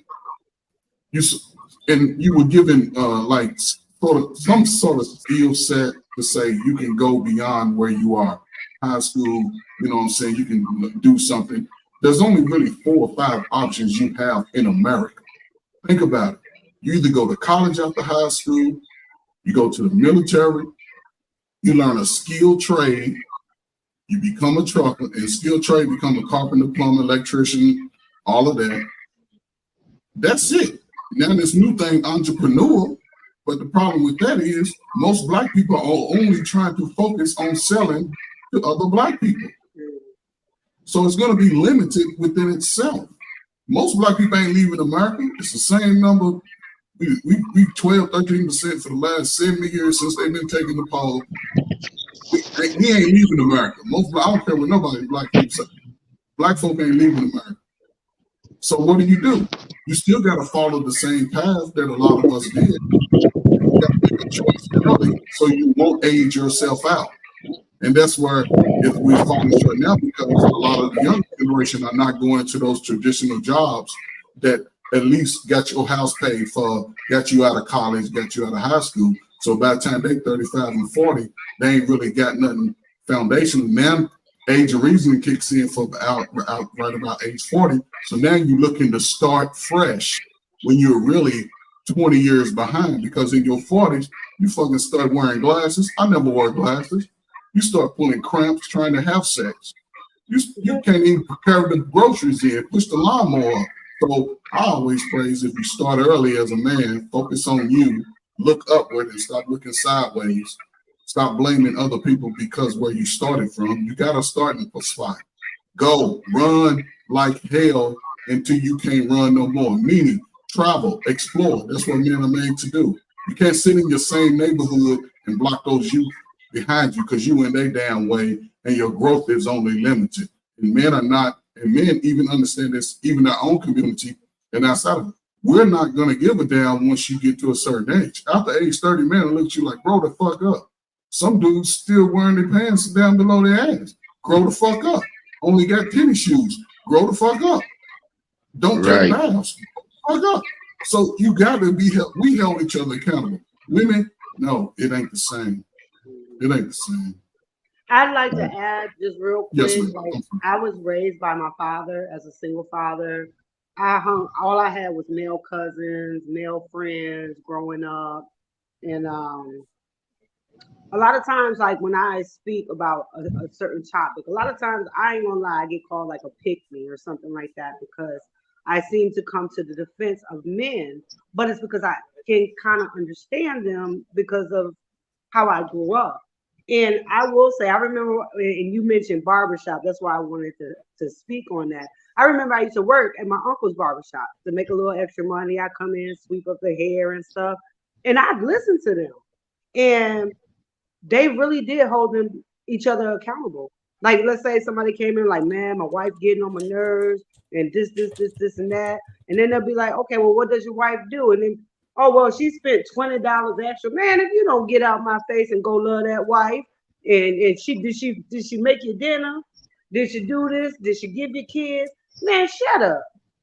Go on, get out my face. So I will say that I've seen more men hold one another accountable than women do. Mm. You can see and, examples of and that. You can see examples of that just in friend circles. You know, I grew up with two. I'm the youngest. I'm the youngest and the only of boy of three. I got two older sisters, and my parents made my sisters take me outside and play and all of that. And I see how girls do just my whole life. You see, say one of their girlfriends have a breakup, and all of her girlfriends will say, "Girl, he tripping, he messed up, he messed up. You a good woman. It's his loss, girl. You know he the one messed up. He ain't no good." Never will they say, "Well, what happened? What happened to where y'all had to split up? You know what did you? Is there anything that maybe you did to contribute to y'all splitting up? That'll never happen. But with men, never. it'd be like, oh well, what happened? Oh, me and such split up. But what you do? Right, Or she found such and such in my phone. Oh well, you got caught. You know what I'm saying? right, right. We Right. You just know, like, it's well, let's go. like There you when go. I was younger, me and my friends, you know, um, it would start off with just patting each other on the back. Yeah, man, f that, and it might be one older guy, or we might go talk to the older cat, and he listen to us pat each other on the back and say, "Would you really telling this man to do that dumbass that he made the right decision?" And it made most of us think about what we were saying. And as the elder as he says, as we get older, especially when you hit your like 30s, for men you start getting a little bit more holding yourself and your brother accountable, even if you messing up big time. I don't want my homie telling me, yeah man, well I see why you did that. Well man, what do you think you could have did different? Mhm. And I don't never ask nobody, what did you do? I always ask, what happened? See, that asking, what did you do? That's automatically blaming that person that's saying, hey, this is not going right in my relationship. Oh, well, you must have did something. No, that's not how you handle that. But women do that in a minute. Let a woman tell her friends that the man did something. They'll never say, what did you do? They'll say, what did he do? Let the man say that to that same group of women. They're going to ask him, what did you do? They'll never ask what happened. It just doesn't. I don't know why, but for some reason, the man is automatically the issue. And with guys, we typically don't do that. I don't know about now, but in my age circle, in my age group, we don't ask that. What did you do? We ask what happened. And yes, we BS each other about it. Well, you should have did this, and we laugh. But then, when the real talk comes, it's like, yo, look, all you can do is be accountable. Ask what you can do to make it right. Find out what you can do to make it right with your woman. Go home to your woman, dudes. You don't need to be running out here. You got a woman at home. I'm single. Right. Stuff like that. I mean, not right, but But you asked a I key can question. understand. That's what happened, and that opened up the dialogue for him to tell you the scenario, and then you were able to say, okay, well, yeah, you was wrong, bruh. Right. Like you need to tighten up, or you could say, you know what, you weren't wrong. because you open up that dialect Right. by asking an open-ended question instead of just saying, "Well, what did you do?" But that's what I'm saying. Most men do that. Like Tim said, most men say, "What happened?" We don't ask the man, "What did you do?" or "What did she do?" Say, "What happened?" The biggest, I think, one of the questions I do ask, but now, mind you, it's after I've listened to the person. It's not like, let's say my friend comes and let's say it's Keisha, and she's like, "Girl, this happened," and my first question isn't going to be, "What did you do?" I'm going to hear her out, and if I see that there's something off, I'm going to say, "Okay, well, what part do you think you played in this? Like, is there something that you could have done differently or better to yield a Right. better outcome?" Right. But I would It's a never just learning be like, "Well, what process. did you do wrong?" Yeah. Because I you're mean, pretty once much going you, to shut that person down. yeah, when you do that, it's just like, what happened, and okay, how do you think you could handle it next time, or should handle it next time? Mm. Would you do the same thing again? Well, now hard headed. And we joke with each other, but this whole dynamic of how men and women, us men, we really do hold each other accountable. And like We really Paul do. said, not only do we hold each other accountable, we'll clown and roast each other for that. Oh, she caught you cheating. I thought you was a pimp. What happened? Right. like Right. I thought you had game. Like what was going on with that? But see, I lost my chain of thought. And that's why I say that today's modern day feminism is 100%. In my opinion, I see it more this current wave, not feminism as an institution, but this current wave of feminism is more anti-man than it is advocating for the rights of women. Mm. I don't see that. I mean, because we already got those. We already got Right. it. And there's a young So lady in the what back else are chat we that I waiting talked for? to before, and she was, I wish she could have got on today. I guess she had something to do. But I had asked her, what is it in this country that I can do as a man that you can't do simply because I'm a man? And it was crickets. She was no answer. Because there isn't. Right. And they immediately go back to way back when. Well, this Yeah. ain't way back when no more. They go back to first wave, second wave, third wave. It's like, well, that's already done. Y'all got that. Y'all asked for it, y'all fought for it, y'all clawed for it and scratched for it, and you got it. So now that you got it, though, it kind of leads to that stereotype that men put on women. Women are never satisfied. It's like dating Superman and then saying there's got to be something better out there. Right. Because Superman ain't all of that. Because if some kryptonite come around, he ain't shit. You know that? Right. He a punk. I think for what y'all saying, it's a for extreme feminists, right? Oh, I'm sorry. I was sharing. Because we in our last little hours, so I was sharing it. The home stretch, yeah. Yeah. I would say that's for the extreme. Yeah, for the extreme feminists. Yes, that's who I'm talking to. You're right. Well, that's what I'm talking about. Yeah, you're right, Keisha.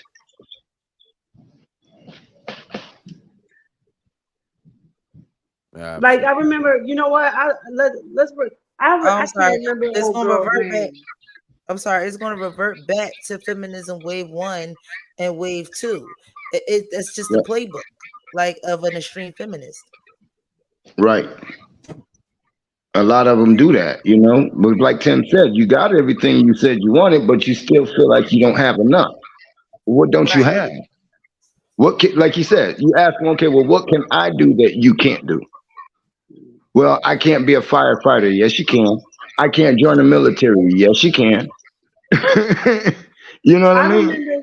The only one that they hold on to now, is I can't get paid to be a CEO the same pay that a man gets paid to be a CEO. Well, that's only for women who are trying to be CEOs. If you don't have what it takes to be a CEO, that ain't your argument. No, but they have them. But that's the thing. That's their whole argument. But the whole thing about that is like those when it comes to our community and Black women, it's like when they say, well, equal pay, it's like, well, white women still make more money than Black women. Why are you not fighting that? because it's a woman and the man has to be the villain? Is that why? Is that why you? Let me give you an example. Let me give you an example of that. I have a really great example of that. When I've I said went that. to go be a I've store said that many manager for times. AutoZone, right? Now imagine AutoZone is a predominantly male operated industry, correct? Right. And when I went and I sat down for my interview and everything, they offered me a salary that I was not happy with. I said, no, I'm not doing it for that. And prior to going to that interview, I had Googled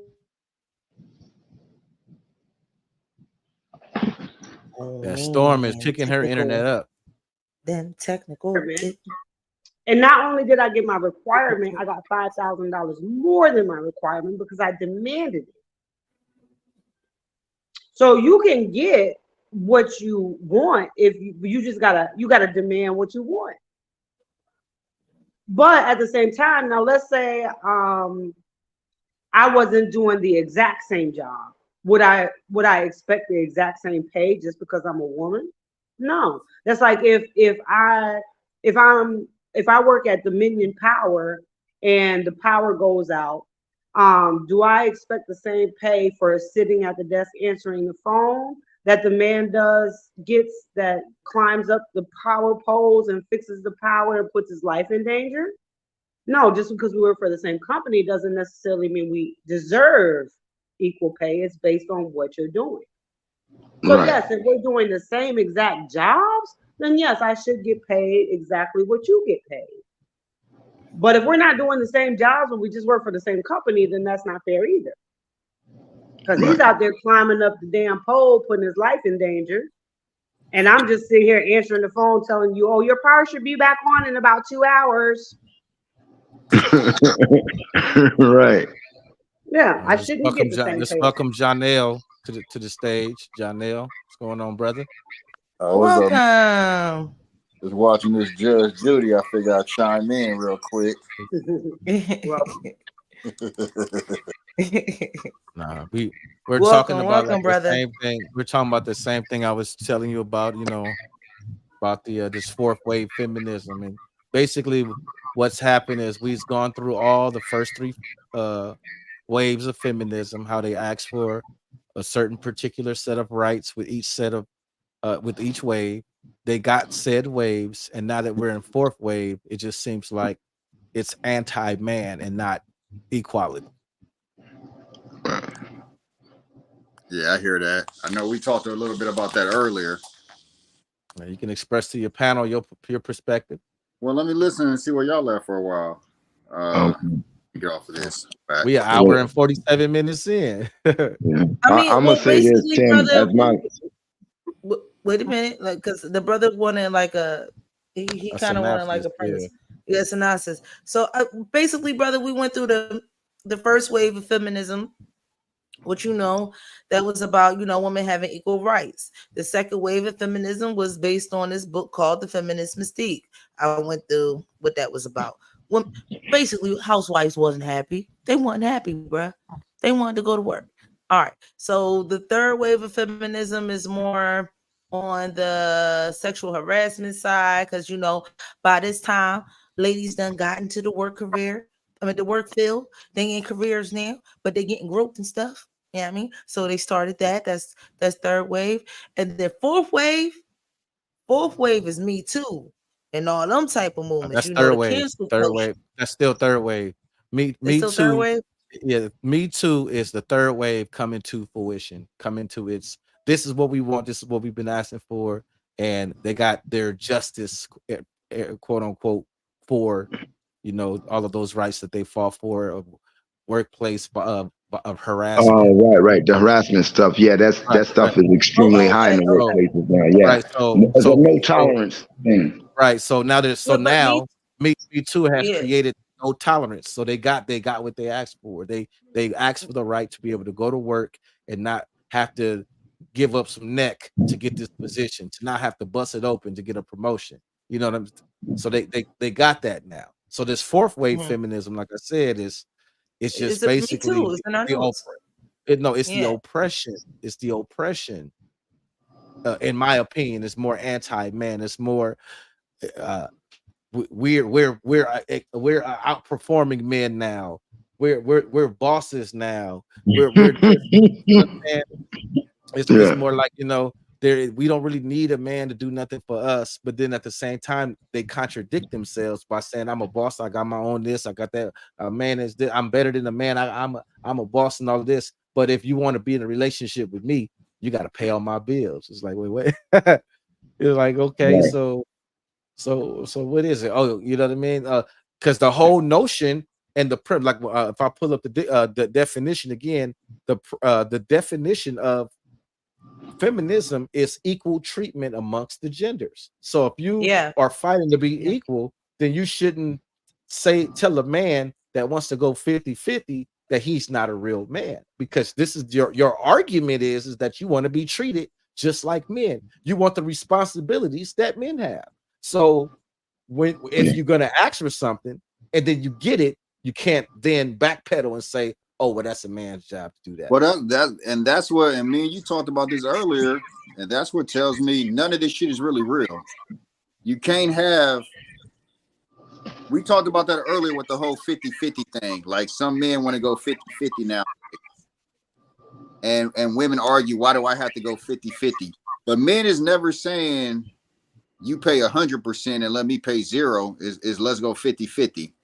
So I don't believe in. I think the fourth wave of feminism, y'all got two different opinions about it. So it's almost like I really don't even believe in a lot of this shit. I think it's a talking point, and I think it works in the society that we're set up now. But you don't have the fourth wave of feminism. They don't have that going on in certain societies where men and women really depend on each other. Right. And I do think it's equal. I mean, I don't think it's equal in terms of 50-50 for paying for a meal, but I 100%. Like, I know there's women out there like that, but I don't come across it too much. And I don't mind paying 100% for a meal. I always do unless a woman offers, but I don't think I ever actually go 50-50. But I just think that's our role, the way it was set up in this society as of right now. But I still, even if I pay 100% for a meal, I don't feel like I'm carrying the relationship more, because I think a woman may offer something else that I can't offer. So I don't know. That's my kind of views on it. The whole oppression thing. So is that what you're saying? The fourth wave is oppression? Well, it's because the research I pulled up in the definition, it says, the fourth wave is difficult to define because they still trying to figure it out themselves. Because, like I said, the previous 3 waves have come to fruition. Everything they asked for, they have. They asked for the right to vote. They asked for positions of power. When that happened, when that woman that she mentions book came out and all of that, there was an explosion of women being elected to Congress and in public office. Third wave, they talked about the harassment and all of that. Then all of these harassment laws and all of this was put into place, and the whole the Me Too, which was the start, the end. The Me Too is the demarcation of the end of the third and the start of the fourth, with men in positions of power being held accountable for, you like I was saying, like, if you want this job, you got to bust it open. If you want this position, you got to give me some head, some neck or something. You know what I mean? Like, so. I think everything probably starts off with good intentions, and then, like everything else, it gets hijacked by other people. And right. But yeah, but that's what I'm saying. Like, all of these things have been met, like earlier. Right? Yeah, good job, baby. I actually. Okay. But like some of them, there probably needed to be a movement. You know what I mean? When a lot of, and it ain't most men, because most men ain't got the power to tell a woman to bust it open on a casting couch. We don't have that power. Most men doing a lot of interviews. 90% of men, they ain't doing nothing but trying to work and provide. Right. And but that's what I'm saying. They're using those outliers to blanket us as an entire sex. And again, like earlier we spoke about how the color purple, which happened during second, third-ish wave, how women use that as an example to say, look how men treat us. Yeah. See, this is how men. this is a perfect example of how men, not those type of men, but men treat us. And Right. before my daughter interrupted me, I was saying that the evidence that for me personally, the proof of the previous 3 waves of feminism being met and coming to fruition and manifesting is if you ask a woman, what is it that I can do as a man in this society that you cannot do simply because you're a woman and I'm a man? And they don't have an answer. I don't think that's true. I think if you walked out right now and went to an ATM with your wife and someone tried to mug you, I don't think she gonna appreciate it. You try to jump behind her like, baby, you take this one. At all. I think when it's time, a man play a man, when shit is real, when shit really matters, like right now in society, a woman can't survive without a man to a certain. But because what you just said was real smooth, but that isn't a tenet of the 3 ways of feminism. That to provide and protect is not one of the tenets. The tenets were, in society, we wanted the same opportunities to be able to have the same type of job, to work where I want to work, to not be to be sexualized in everything that I do. See, that's what I'm saying. When it comes to not be abused by men and be physically domestic violence and all, like all those are the arguments and the tenets that they make. Now when it comes to gender roles, there is a sect of women that are anti-gender role. There are. But then those same women that are anti-gender role that say, I don't need a man to do this, I can go to work and take it. Those are also the same women that their very next breath is you a man, you're supposed to pay the bills, you're supposed to do that, you're a man, you're not a real man if you do that. So it's like they contradict themselves. It's like, hey Tim, can I offer something, bro, real quick before I lose this thought? Do you think that's women hiding behind the fact that they really would like a man like that, but they might not feel like they can, so they do what's necessary for them, because at the time they might not feel like there's a man out there that's willing to provide all that, right? So she's doing what she wants to do, and when she says, aren't you a man, aren't you supposed to do that, I think those women are saying, I'll do it. I'll give up what I have right now if you're willing to be that man for me. But if they don't give it up, guess what we're dealing with? Misandry. Right, but that's the thing though, because he and I touched on that earlier too, and I'm bringing it up now. Yeah, I Like would say you were dealing with Miss Andrew. That well, the thing about that is that conditional behaviors are a thing, yes, but it would be absurd if a man said, I'll be a real man to a woman that bring the masculinity out of me. Right. It would be absurd for a man, but that's the shit women say. I'll be a submissive feminine woman to a man that can bring it out of me. Like what you know what I'm saying? Yeah, like I said, I think when we depend on each other to play each other's parts, then everybody play their parts too. Like we had the analogy, let some real bad shit happen. Let us all get stranded on a desert island or a tropical island. Men gonna play certain roles and women are gonna play certain roles. Right. Right. Yeah, the example that he gave, any of us want to see a woman pulling a log off the, to help build a house. You know what I mean? Right. Like the example that Janelle gave earlier when he and I were talking was if it was The Walking Dead was real. You know what I'm saying? The Walking Dead was real. All of these burly butch women that are out there, the super I am a man too, I identify a man, like all of that will disappear in it'll be sorted out in a few days. like like in a few days, like, all right, you know what? Y'all go out there and fight because y'all the men. What's that black chick's name? Michonne, because even that's what we're talking about too. Even Michonne in the end, she ended up getting the man. Was stronger than her, what I mean? Stronger than her, right? But she got a man, and they all do. Even the new Walking Dead, where the man killed the woman's husband, she still, at the same time, he can help me survive in this new world. He killed Right. I my. mean, two is better than No, one at this situation. no, Like no. in What any he's saying situation, is two is better than one. Even if no. it But the was you example. and another man, it would have been a better situation for you as a man Whoa, in an whoa, whoa, apocalyptic whoa, hold situation. up. Hold up, hold Not up. saying sexually. I'm not Oh, saying okay, all sexually. right. Okay. Okay. I'm The just ex- saying in a partner situation, in an apocalyptic situation, it's always Yeah, better to have more than yourself. Right, but the point Real he was ish. making, right, and I right, know we're referencing the right. TV show, but the point that he's making is that there was a chick who's a man came in and killed her husband, and she hated Oh wow. dude for that. She hated dude for that. But as time progressed and people start dying and all of that, she was like, you know what? I know you killed my husband, but you know what? You could be my man now. You know because Yeah, but Yeah, the circumstances was high. Like the state that the nuances was high, super yeah, high. Yeah, But we yeah. don't the live stakes, in yeah, 2024.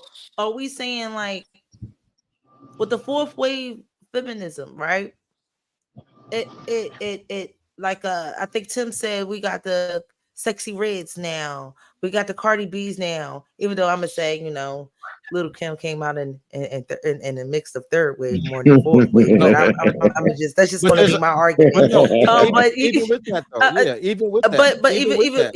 Oh, go ahead. I want you to finish. My bad. but again, even with that, we have such a liberal sexualism with women now to the fact that it could be almost embarrassing, it could be detrimental, it could be harmful, it has all these other severe nuances that goes on with that unchecked, Right. uncharted, new nuances of liberation and sexism Right, within women. but even with the those of the female rappers you mentioned, when Little Kim came out in the '90s, women themselves was like, she a hoe. They had women like, ooh, I like her music and all of that, but she make hoe music. And today with these women, it's like, that's right, girl, do your stuff. You don't have to worry about what men say. Don't worry about you. You look good, girl, with your booty all the way out, with your booty hole brown, girl. That's what that's do you, girl. That's the There are difference. some pretty booty holes out there, I'm sure. And all With I'm Little Kim, saying is with that's Little the Kim, with evolution Little of it Kim, all. what I'm saying though, with Little Kim, Trina, Foxy Brown, and all of them, women were not aspiring like, oh yeah, I'm trying to be like Trina. I'm trying to be like. They was like, they making Where do hood you think rap these music. women came from, brother? yeah. Who you think they came from? That- Who I can agree with you that. think That's fair. Gorilla is imitating? Who you think her idol is? Who you think her flow is? And I'm just speaking Uh, as an artist. Who do you think this her, model? That models three Who six did you say? Mafia. oh, Like like, that's they look up to that. That the Gorilla, Sexy Red, all of them, they looked up to those women. They birthed them. Yeah. that's You It's the know, it's music. it's like fair. Sound It's like did you you fair. hear blaming the three music. six? Like it's But I see, mean this is the I ain't thing. blaming But the this no, music. but I'm hold just on. saying the But culture. with that You being know, said, though, let's because that was deep. So that makes me have to look at it from a bigger, broad perspective. Because back then, Right. those three women I named, and there may be one or two more, were only three or four, were a handful of women amongst a broad spectrum of other female rappers that they weren't making that kind of music. So what was so special about I want to bust it open and I used to be scared of the now I'll put lips to the what was so like, oh, I want to be that. Like Lauren Hill over here talking about you might win some, but you just lost one. She over there saying what was the other Yeah. song? Girls, you better watch out because guys are only up. They was like, fuck that. That's you know what garbage. it I was. want the You know whole what it music. was. You know what I'm saying? I'm gonna answer your Right. question. You know what it was. In music, Biggie said it best. That's what women wanted to hear. Men ain't want to hear that. He was like, men don't want to hear that. Make it sexual. Make it like this. Remember, he made her. Right. So and the same thing with Trick Daddy. He made Trina. Like the ones before them, was made by men. I agree. Okay, I can agree with that too. You I can know, agree with that. Hold so on, I can it's agree with what that they too. started Paul, appearing to Paul, men. They stopped appearing Paul, to women. Duh, like did, that was did easy. you go out and buy a Trina album ever in your life, Paul? Say what? Did you go and buy a Trina album ever in your life? The only female artist I remember buying was Sweet Tea and Queen Latifah. Oh, and Okay, Lauren, and of course Lauren. But those are the only and three Lauren Hill, female right? artists I ever So bought. that Um, sound again, Janelle. Hold on, Janelle. Have you ever bought a Trina album or something like that ever?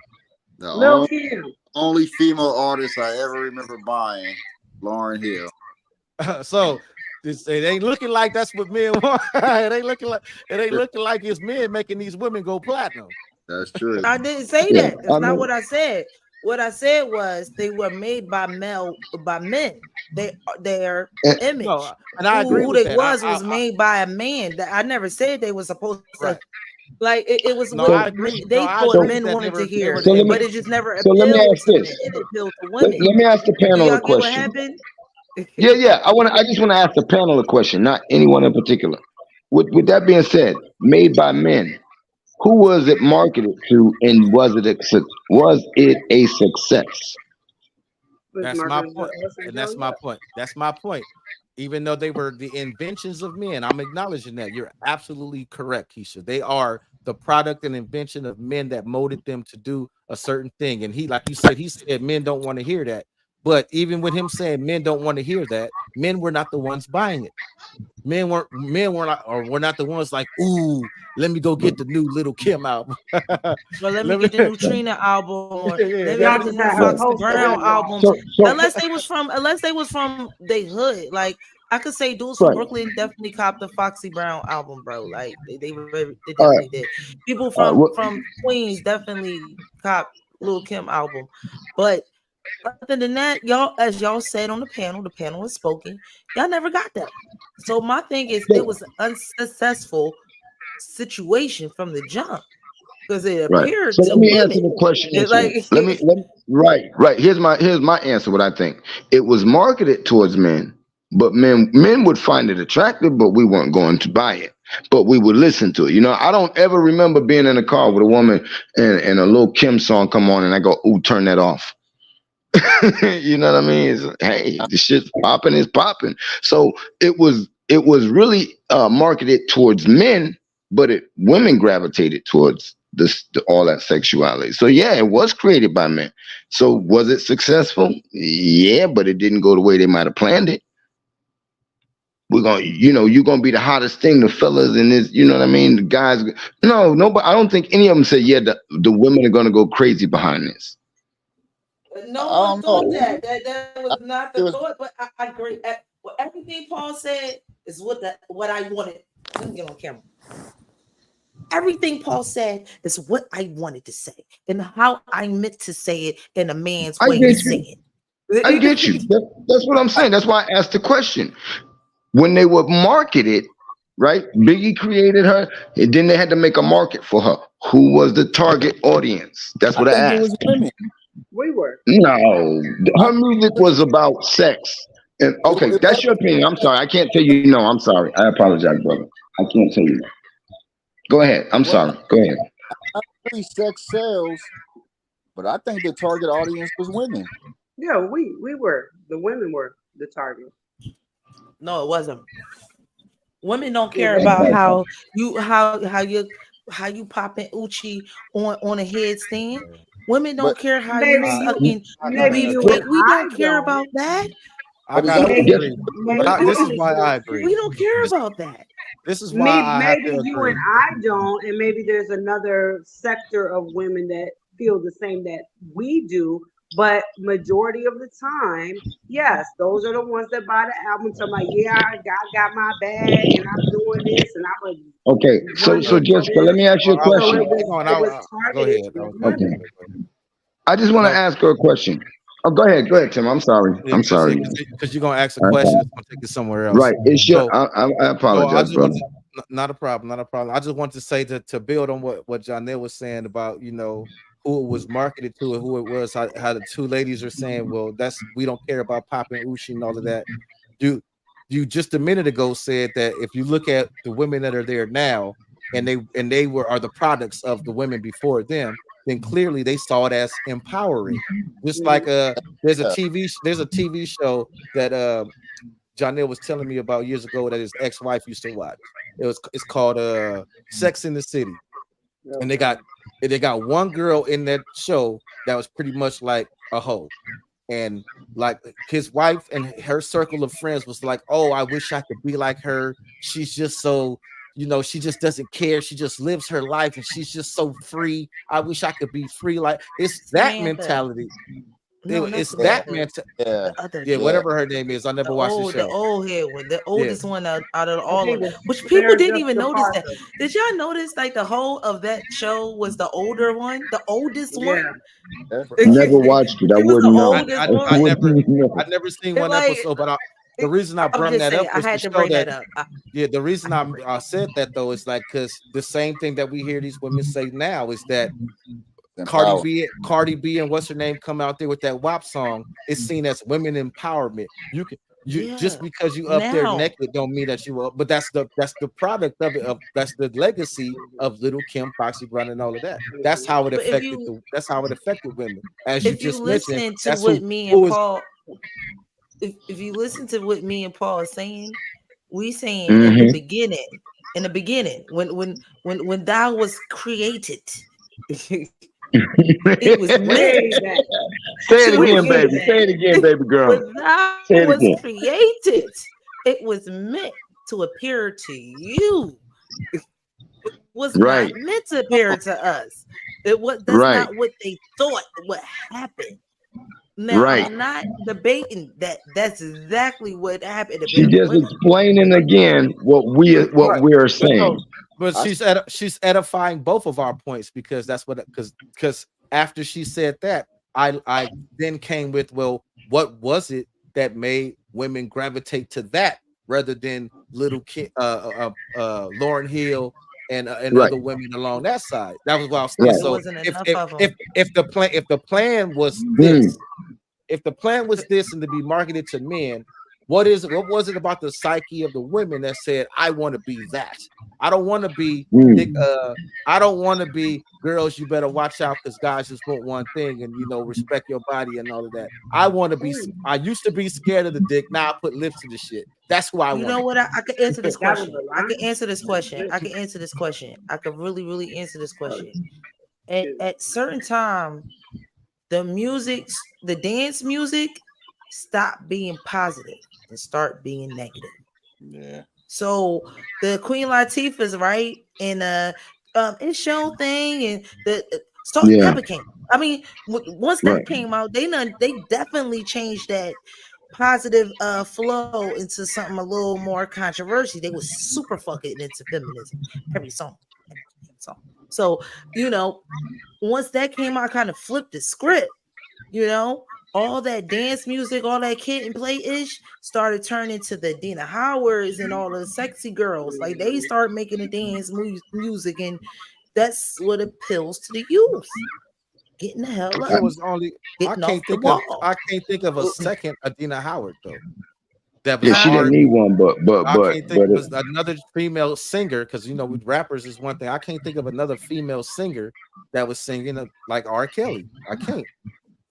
aside from Medina, Aside What from you mean, Medina, like R. Kelly? like provocative. provocative singer. Oh, Like I most of mean, the there was girls a was they was couple. singing. There They was was singing. there was a couple. I It can was only think of Joe. Medina. That's a It man. was Joe. She made That's a man. lick. That's Who was Joe? Joe. No, she made lick. Joe. Oh.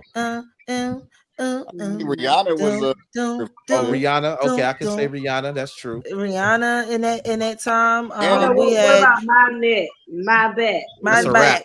That's a rap. That's That's a the that's a rap rap. though. Okay. But That's a rap. they're talking about like R&B music. So I'm just saying all the like even rap music at that time, all the dance music start sounding like dirty because the Yeah. South started coming in. And I was gonna Like say I'll blame Uncle Luke for that. Hey, Keisha, you It was over, Before I bro. forget Like this, the song before I came get in. Like before I forget this, Keisha, I gotta say this to you, baby. Damn it, you motherfuckers made me forget. No, here it is. I got it. I think. Keisha, you were on the money when you said when you were asked what happened to women's mindset. You're on the money. I have to agree with you. There wasn't enough of the other female artists. You had Lauren Hill pushing her album, right? And it did her thing. It did its thing. Lil Kim was making a little steam, but as soon as Lauren that album's time was up, Lil Kim had that her sec was on her second album. So her name was consistent. Lauren wasn't. That I think that's the thing. mhm. It Yeah, wasn't enough positive female what we would consider artist. positive artists. It wasn't Yeah. enough of them. She's right. I Conservative would agree with artists. you. I would say straight Right. up conservative artists. It Right. wasn't enough female conservative artists at the time. And then, and like I said, when he asked the second question, the music changed. Like everything that you want to dance to got raunchy. Yeah. Okay. Yeah.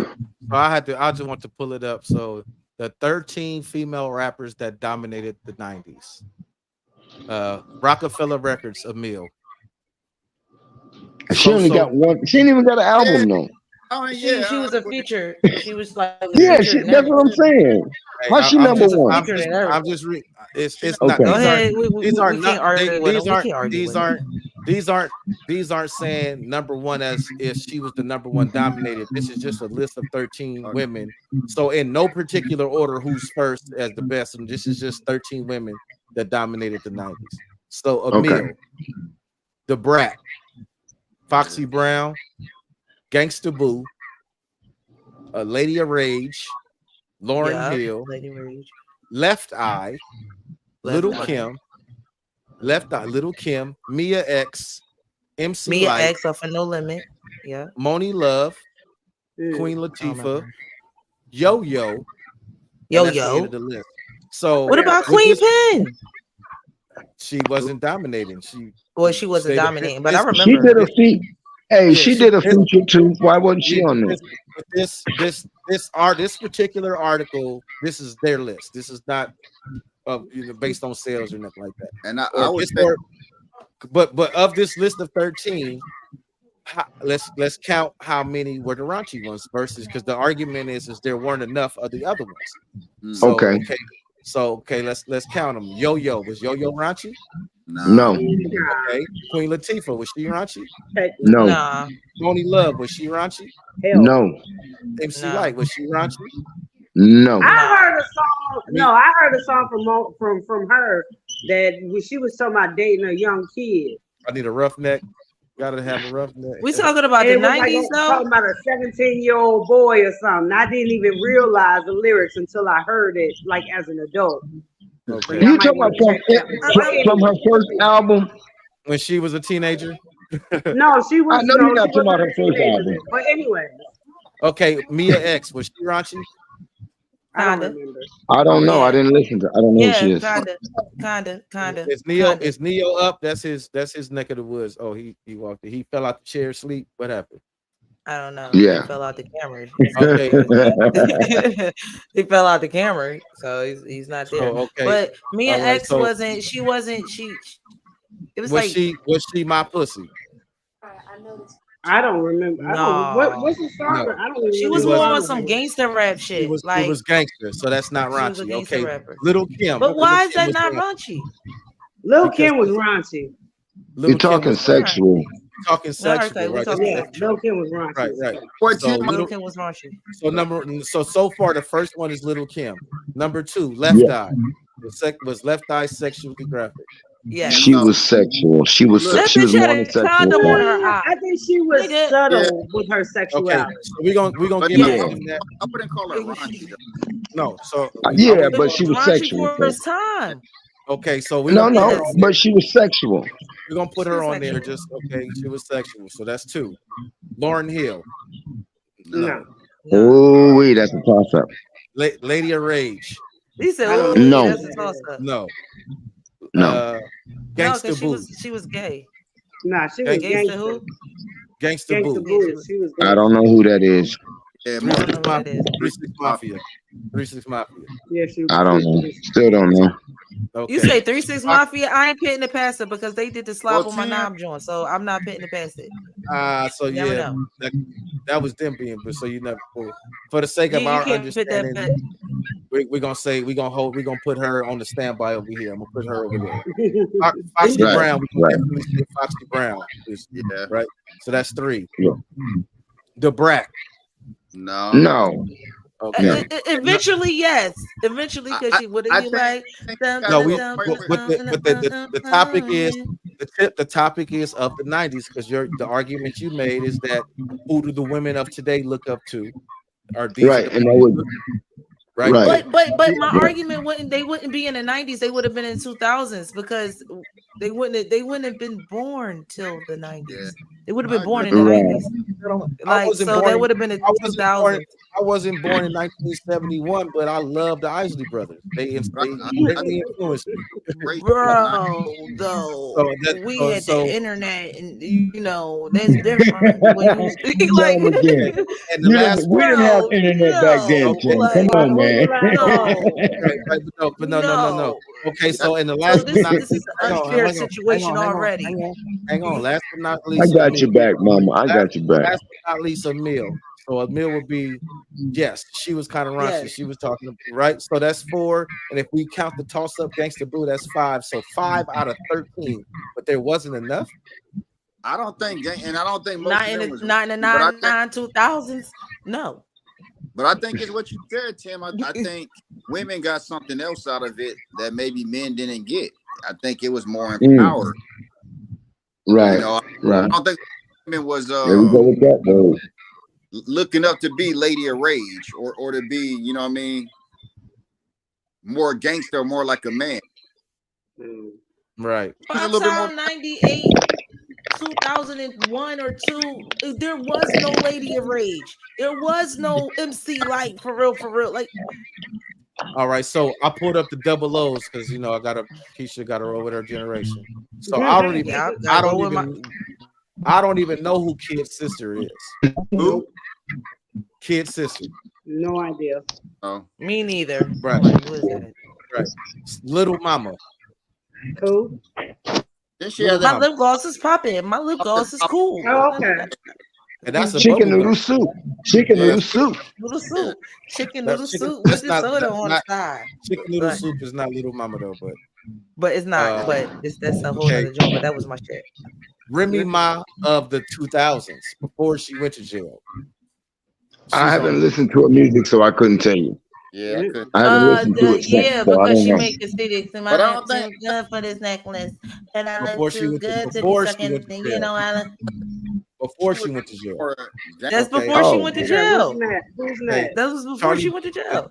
The next one on the list, Charlie Baltimore. Yes. I don't like Charlie Baltimore, but That was yes. she from Philly. And I'm not She's some saying it light because I skinned, high don't yellow like him. joint. Yeah, no, She was in a lot of Ja Rule stuff. Like, yes. Okay, so Yes. no. Keep going. She'll be raunchy. So Charlie Baltimore, Trina, absolutely. Yeah, Absolutely. Nicki Minaj, absolutely. yeah. Absolutely. Eve. No. No. I wouldn't say Eve. I wouldn't say raunchy sexual, but did she have some sex appeal and that type of music? Yes, but it wasn't overtly sexy. It wasn't overly sexy. No, she- because I mean, it was still gangster rap for her. It wasn't overtly promiscuous. Let me say Yeah. that. Missy Elliott when she was big. Oh hell no. No. Missy Hold on, was no, a Miss- trip, Wait, man. no, pause. Missy Yes, was a No, trip. yes, Missy yes, used to- yes, she used to all say day. something She like was People something not else. listening to the Did shit she it be slip? saying. She's Yeah. slick with her sexual shit. Mhm. Yes, all time. And she be slipping that shit in there too. All right, so Yes. we'll give her I'm a glad name. you She made said that not because a that's minute why I man. say she's She made something. minute Yeah, man, that's why I bro. say she's something else. Yeah. She So- said, I don't need no man, So, man. She I just don't don't want say that it out shit. loud. She Hold just Yes, she she Hold on. says did. it Hold She on. smooth. did. Wait. Okay, She so That Tell wouldn't me put her. what you want. I don't want. so with those no four women, Mhm. I'm gonna add the other women to the list that I left off, and I left them off because they were also on the last list. So Little Kim, that makes 5. Mhm. We said no to the brat. Foxy Mhm. Brown, that makes 6. Who else did I leave off? So You had 6. 6. So we You had we 6. Charlie Baltimore. We already said And Charlie Charlie Baltimore. Baltimore made 7. Right. So out of this list of 13 is 6. Oh, 7 if we count Lisa Lopez. So 7. So that's 2 more than the list before. So there's an increase of 2 out of 13. By the way, Queen Latifah wasn't popping in the 2000s. Neither I was didn't say MC Please women. don't Lyte. go I to didn't say women. Neither was Lady 2012. Rage. That's what I said. Those women weren't on the list. The women I left off of this that I didn't say when I read Yeah. off the names first. I didn't say those names because they were already on the list before. So at the end, I added the women that were from the other list, which were Little Kim, Trina, and Foxy Okay, Brown. so from the list you just did, how many did you come up with that were raunchy as opposed to on the positive with that second list, 7. so to speak? So there was Who was more of positive the, on the second we- list? so There to was more, speak, loosely speaking, yeah. yeah. So what's the percentage on that second list you did? We just did it. It was 7. The first Child, list was 5, and the second one don't was pull up 2020. Out of 13, right? right. How you Well, let me comparing see. the Okay, old so list to the Let me new see. list? Because they no, wasn't No, I popping. see what he's saying. You got 2 more on the second list. He's saying that I guess the second list you still have more positive people, but or so to speak, positive music, but you had 2 more provocative people, so to speak, loosely speaking, right? Did I get it right, Tim? yeah, 7, 8, I don't. No, you 9, had 5 more. It was 10. only 2 No, there's on 2 the more. first list, and on the second list, you got all the other people.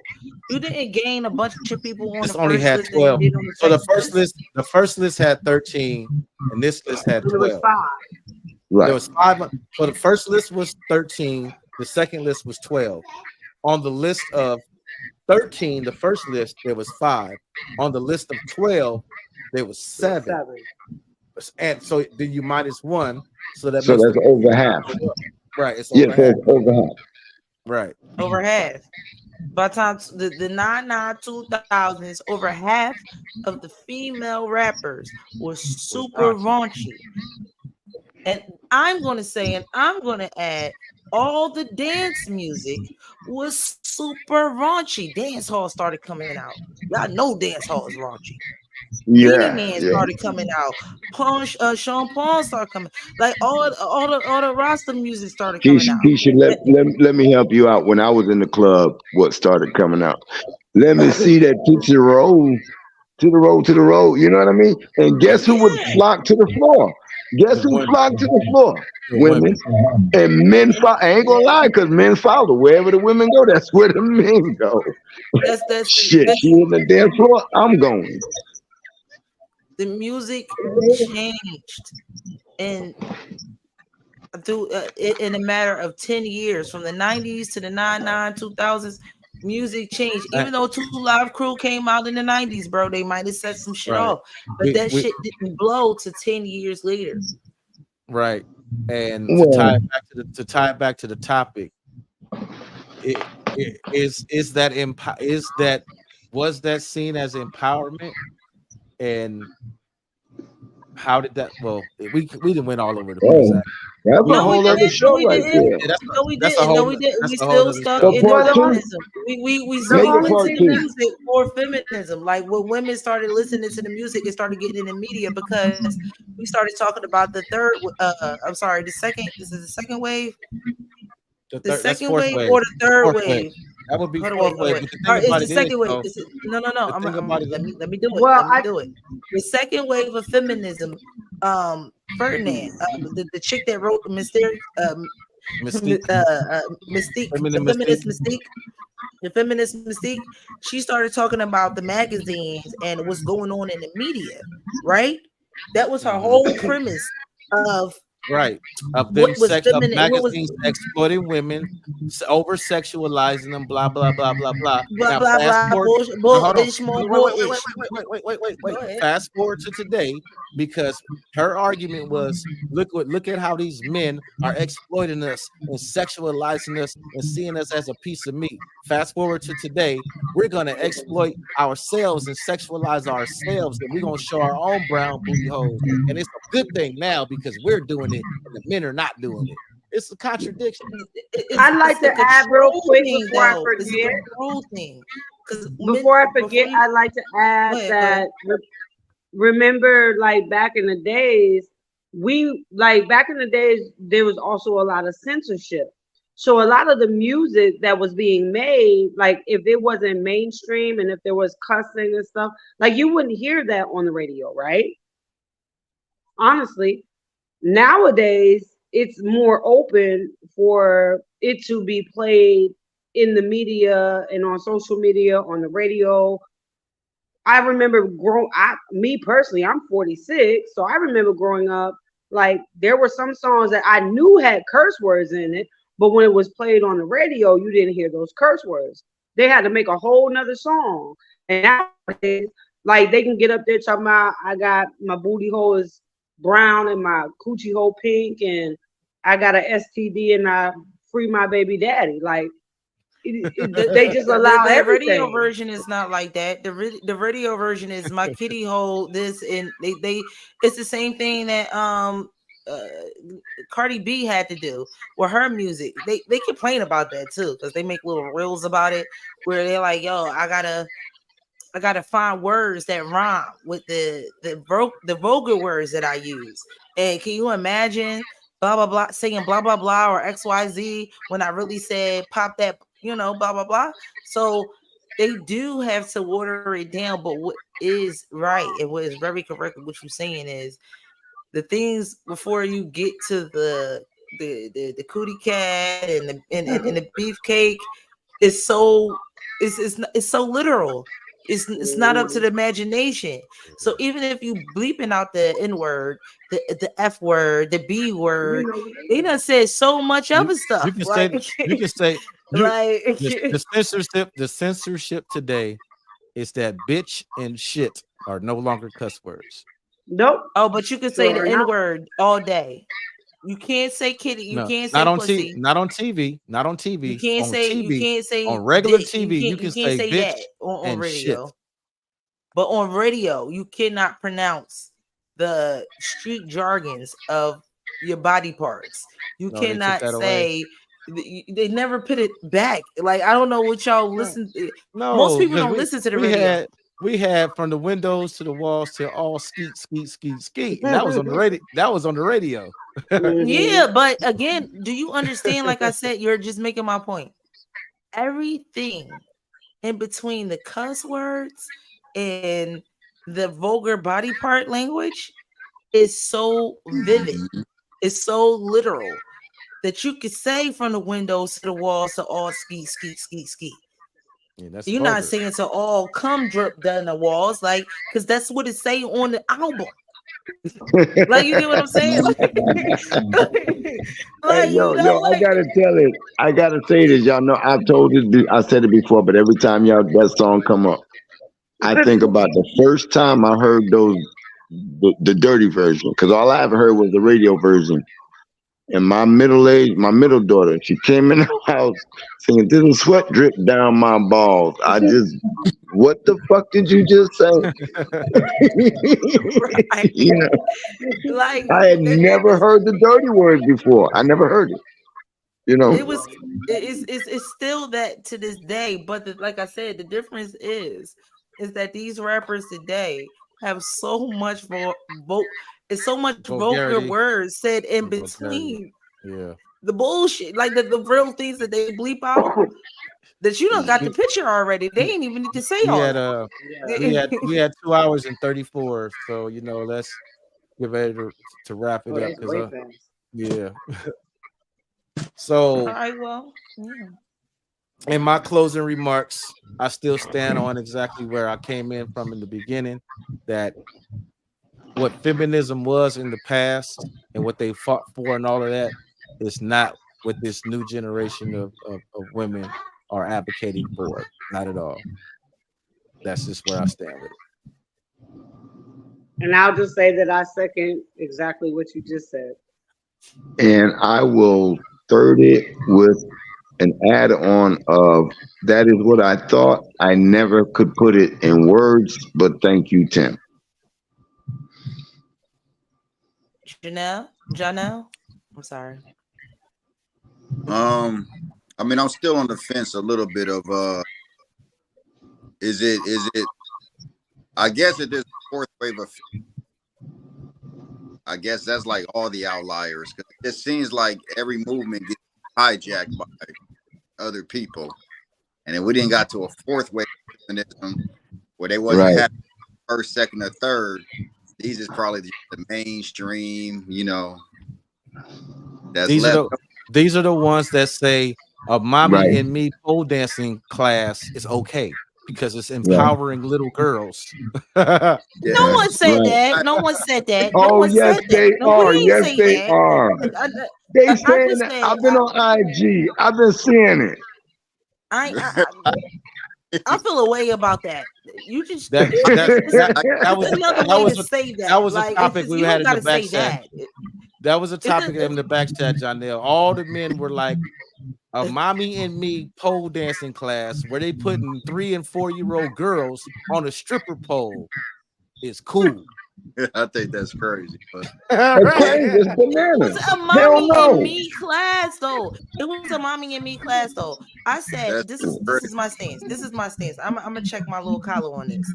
My stance was this: the advertisement of this class was in poor taste. That's just from jump. It was just in poor taste because this class is super fucking. It should be private. You know what I'm saying? The things that you got to do so with we this don't class. want you should show nobody to fuck shit. That's crazy. You should show. Right. It's just Don't like show it's the just fuck like shit. no. Give me don't look. Hear me out. Hear me out before y'all start judging. It's no different than the majorette classes. You get what I'm saying? With the little Very peewees, the different. little Very babies and different. shit. It's I not disagree different. with It you. could become sexual. It's not different. It could become sexual. They twerking. They moving their bodies sexually, bro. It's Y'all should. no. only Don't Y'all gonna have make me another pull hour up. show. Y'all Don't make gonna have me pull another up extra dancing hour. dolls. I could pull up one show that went public. That it's all over. It's national. It's international. Dancing dolls. The And I would have a Pee-wees. problem with that. Right. But I that's would what have a I'm problem with saying, that. Hang on. bro. Let me finish. It's my turn. Go ahead. Y'all interrupting me. Go So ahead. what I'm saying is, I always had a problem on how it's advertised and that it is monetized in a way that they're showing the public the way that they're showing it. There's a way that you could advertise this class without showing little girls busting it open and shit. You know what I mean? Like, even though that's the dance in majorette, they doing splits, they doing a little this and that. Like they moving.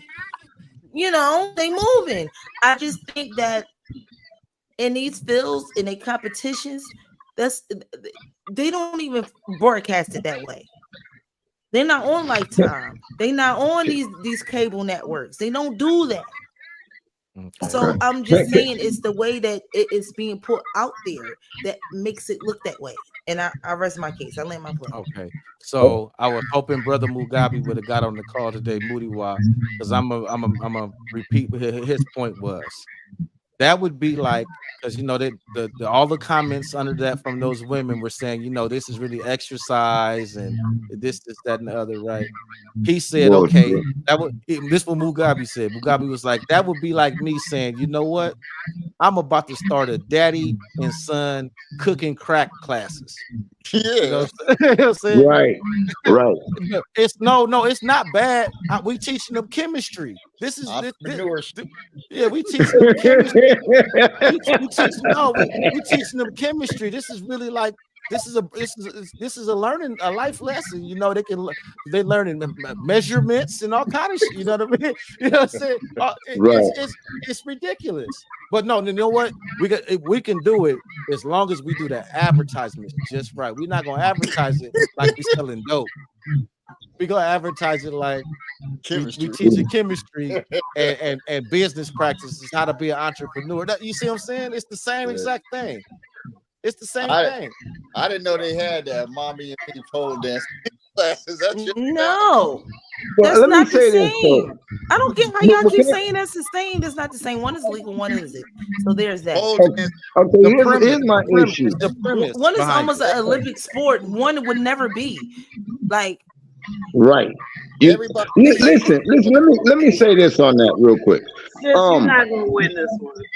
No, I just want to say this real quick, real you quick. I even promise. trying. I'm just saying. You Trying on to a say panel full of men. that equating pole dancing to majorette and gymnastics is a lose situation. Number one, with majorettes, there are some athletic abilities needed. Outside of now, do they shake their ass? Yes, but that's briefly, and then they move on, start stretching their legs, doing splits, they're dancing. They have the wind for it. On a pole, you're swinging around a pole, throwing your legs up, sliding down a pole. Okay, you can hold on to something. I Look think at how my legs spread to ride down this pole. No, it absolutely does take athleticism to be a pole dancer. It I absolutely get does that, take. But they spread their legs open and majorette. They do the little things like with their legs and shit.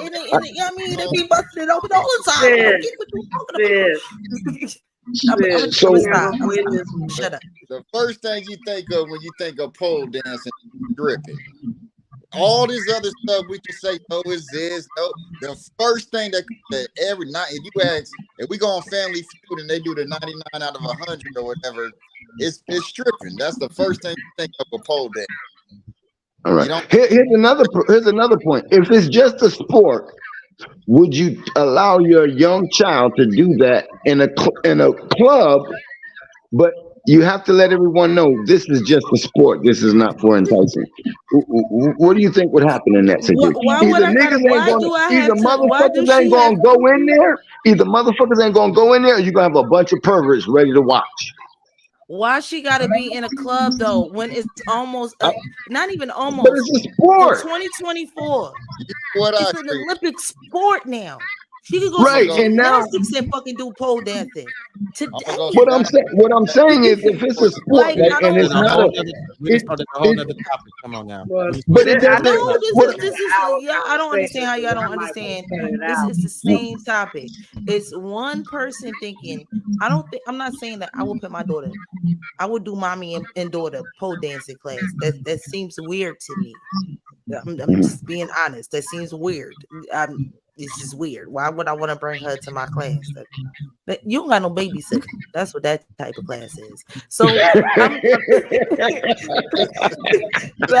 just be honest. That was another I'm Mugabe gonna just point. be That's what he honest. said too. She ain't got no That's baby. my honest opinion. But the argument that is being spoken, that's being argued, is debatable. I'm going to debate that because, bro, she could go to the gymnasium and climb. She could go to the playground and climb a pole. It's one in every playground. Right. she ain't I'm gonna be agreeing. doing No, that no, at no, the no. playground. Hold on, because She gonna be doing it now. I'm still want us to close because we coming up on 3 hours now. Yeah. So with that being said, because what Keisha is saying is true, but as Janelle said before, it's the connotation of what comes with it. If we were somewhere at a backyard barbecue and somebody was like, "Oh, you heard what's your what such and such daughter is doing?" Like, "Oh, what's she doing?" "Oh, she does pole dancing." Like, "Oh man, she just found a pole." She just found a pole. That's the first thing that's what it's associated with. And the point of me bringing that up is that this new current fourth wave feminism sees that as something as empowering to young girls. Like, and that's just not. It would be like it would be because of the connotation that's attached to it. It's like uh like I was saying, the WAP song and all of that, they saw that as being empowering, like okay, yes, every men and women are sexual beings, absolutely. That's a human condition, absolutely. But does that make it empowering for girls to get up there and bust it open? If men came out and said, what is it? Beat and had a song called Bad, Big Ass Dick. You know what I'm saying? You know what I'm saying? And they got a video and they on there, pop, pop, pop, they slapping it against their stomach. Pop, pop, pop, pop. Like will women tell their sons, oh, do the bad dance. Like I go don't think show no me how to do female that complain. bad I dance. think women would share Like that joint. It would go in rotation. We're no, gonna be like, that's look not at what I'm that. saying. What I'm saying is I'm that just fucking with you. I'm just fucking with you. I'm just fucking. no, what I, I'm no, just listen closely, because you're right. Women would enjoy a video with men that they find attractive with a song called "Bad," Big Ass Dick, and they doing the weenie slap, making their weenie slap up on their stomach, pop, pop, pop. But would these women be like, tell their sons, this is empowering for men. Show me how to do the bad dance, the BAD, do the So, weenie boy, if you slap. don't sit your skinny ass down and get out Do my the Winnie goddamn way. right. Do the Winnie slap. But they gonna tell their sons do the Winnie slap. But you see girls teaching their little baby girls to twerk. Right. She ain't gonna tell her son do that. She gonna say, sit your little nasty ass down. Right. Shaking your imagination. I'm not gonna go. I'm not gonna go tit for tat That's with what your y'all. mama told you, I'm Paul. not gonna go. I promise. In the last 10 seconds of this live, I'm not gonna go tit for tat with y'all and the guys that take pictures with their sons with guns on their birthdays. I'm gonna just chill. I ain't gonna do it. Oh, That sound like a patriot to me. next That time, sound like a write that patriot to down. me. That sound like a Write that patriot. That down. sound like a patriot. I'm, Oh, I'm you gonna chill. I'm gonna be quiet. Like I'm not gonna say nothing. I'm gonna just chill.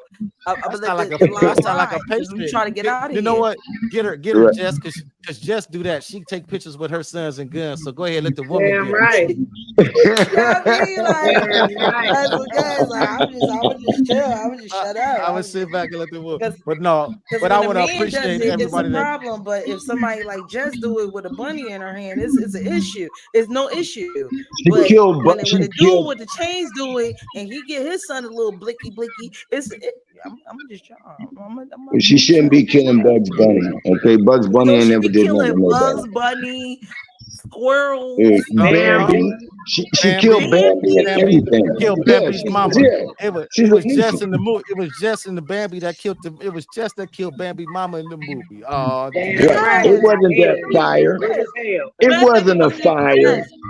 It wasn't even just. Just It No, was did her it. kid. but It It was was her my son. Oh, One of her son. sons and one of oh, her she kids. taught her Like son to so kill Bambi's mom. one of the oh kids. See, You, this is damn! you, why you black think men ain't Come on, sensitive y'all. Come now. on, y'all. don't think it's the Let's get through mama these or the closing daddy. It's remarks. the kids.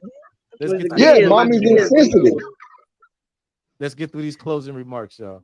All right, All all right. right, I'm gonna show. Go ahead. Who anybody else got something to say? If not, we can just we can do our salutations right now.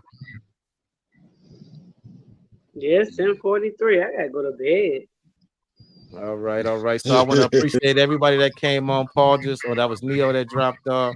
I want to thank John, Paul, Miss Fields, Trey Ferg, Freddie, Neo Love. And if I forgot somebody, I apologize. But thank everybody that tuned in on YouTube. Make sure you go to the new YouTube page and make sure you subscribe to the new channel. More conversations with the average black man. You know it's the new page when you see both of our faces at the top of the screen. Make sure you like and subscribe. And until next week, we're gonna be coming back. We're gonna I think show 2 is gonna be about the one. Let me see. Yep, show number 2. The one law that goes against civil rights, abortion.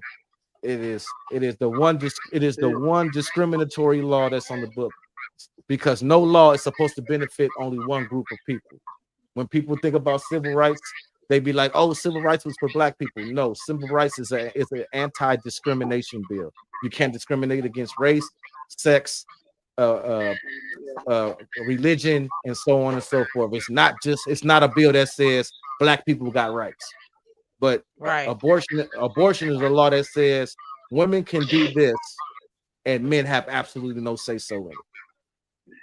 So that's going to be next week, or if we take a bye week, the week after that. So I just want to appreciate everybody for coming through. Morphine. We just want to give a thanks to all our groups that support us. We want to give a thanks to the groups that is in the back checks. I want to give a special shout out to the Bar Method that came through to show some love. I want to give a shout out to all the people that's on the panelists. Take Lit came through and showed us some love. Smarty Corner came out and showed us some love. So we give a shout out to all of you guys. We also give shout outs again to a lot of groups that support us. Soul Flow Conversations, Spookism, that's Mr. Neil's Love, the Love Doctor group. We also give thanks to More Contentious Media, that's my group, and my co-host, my wonderful co-host, and I'm his co-host because we co-host each other in this show. So the Average Black Man Show. We thank all the groups in the back chats and the Facebook front groups for joining the line, watching us, and giving us love. Thank you. Oh, and one more. All the Kevin Samuels groups, because y'all came through and showed us love as well. And we got to give it up to the haters too, because without the haters, you ain't nobody. You don't got Can't no be greater haters. without the haters. Yeah, if you ain't got no haters, you ain't doing can't something be right. That's right. Yeah. All right. Yeah. All right. Go ahead and bust the outro, sis. Bye, y'all. You ain't gonna say Y'all bye? have a good night. You Y'all ain't gonna have a say good good night. night? Hi, y'all.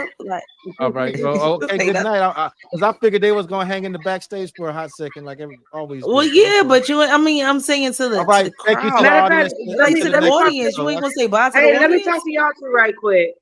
Let me talk All to y'all two right. right quick. Just for a minute.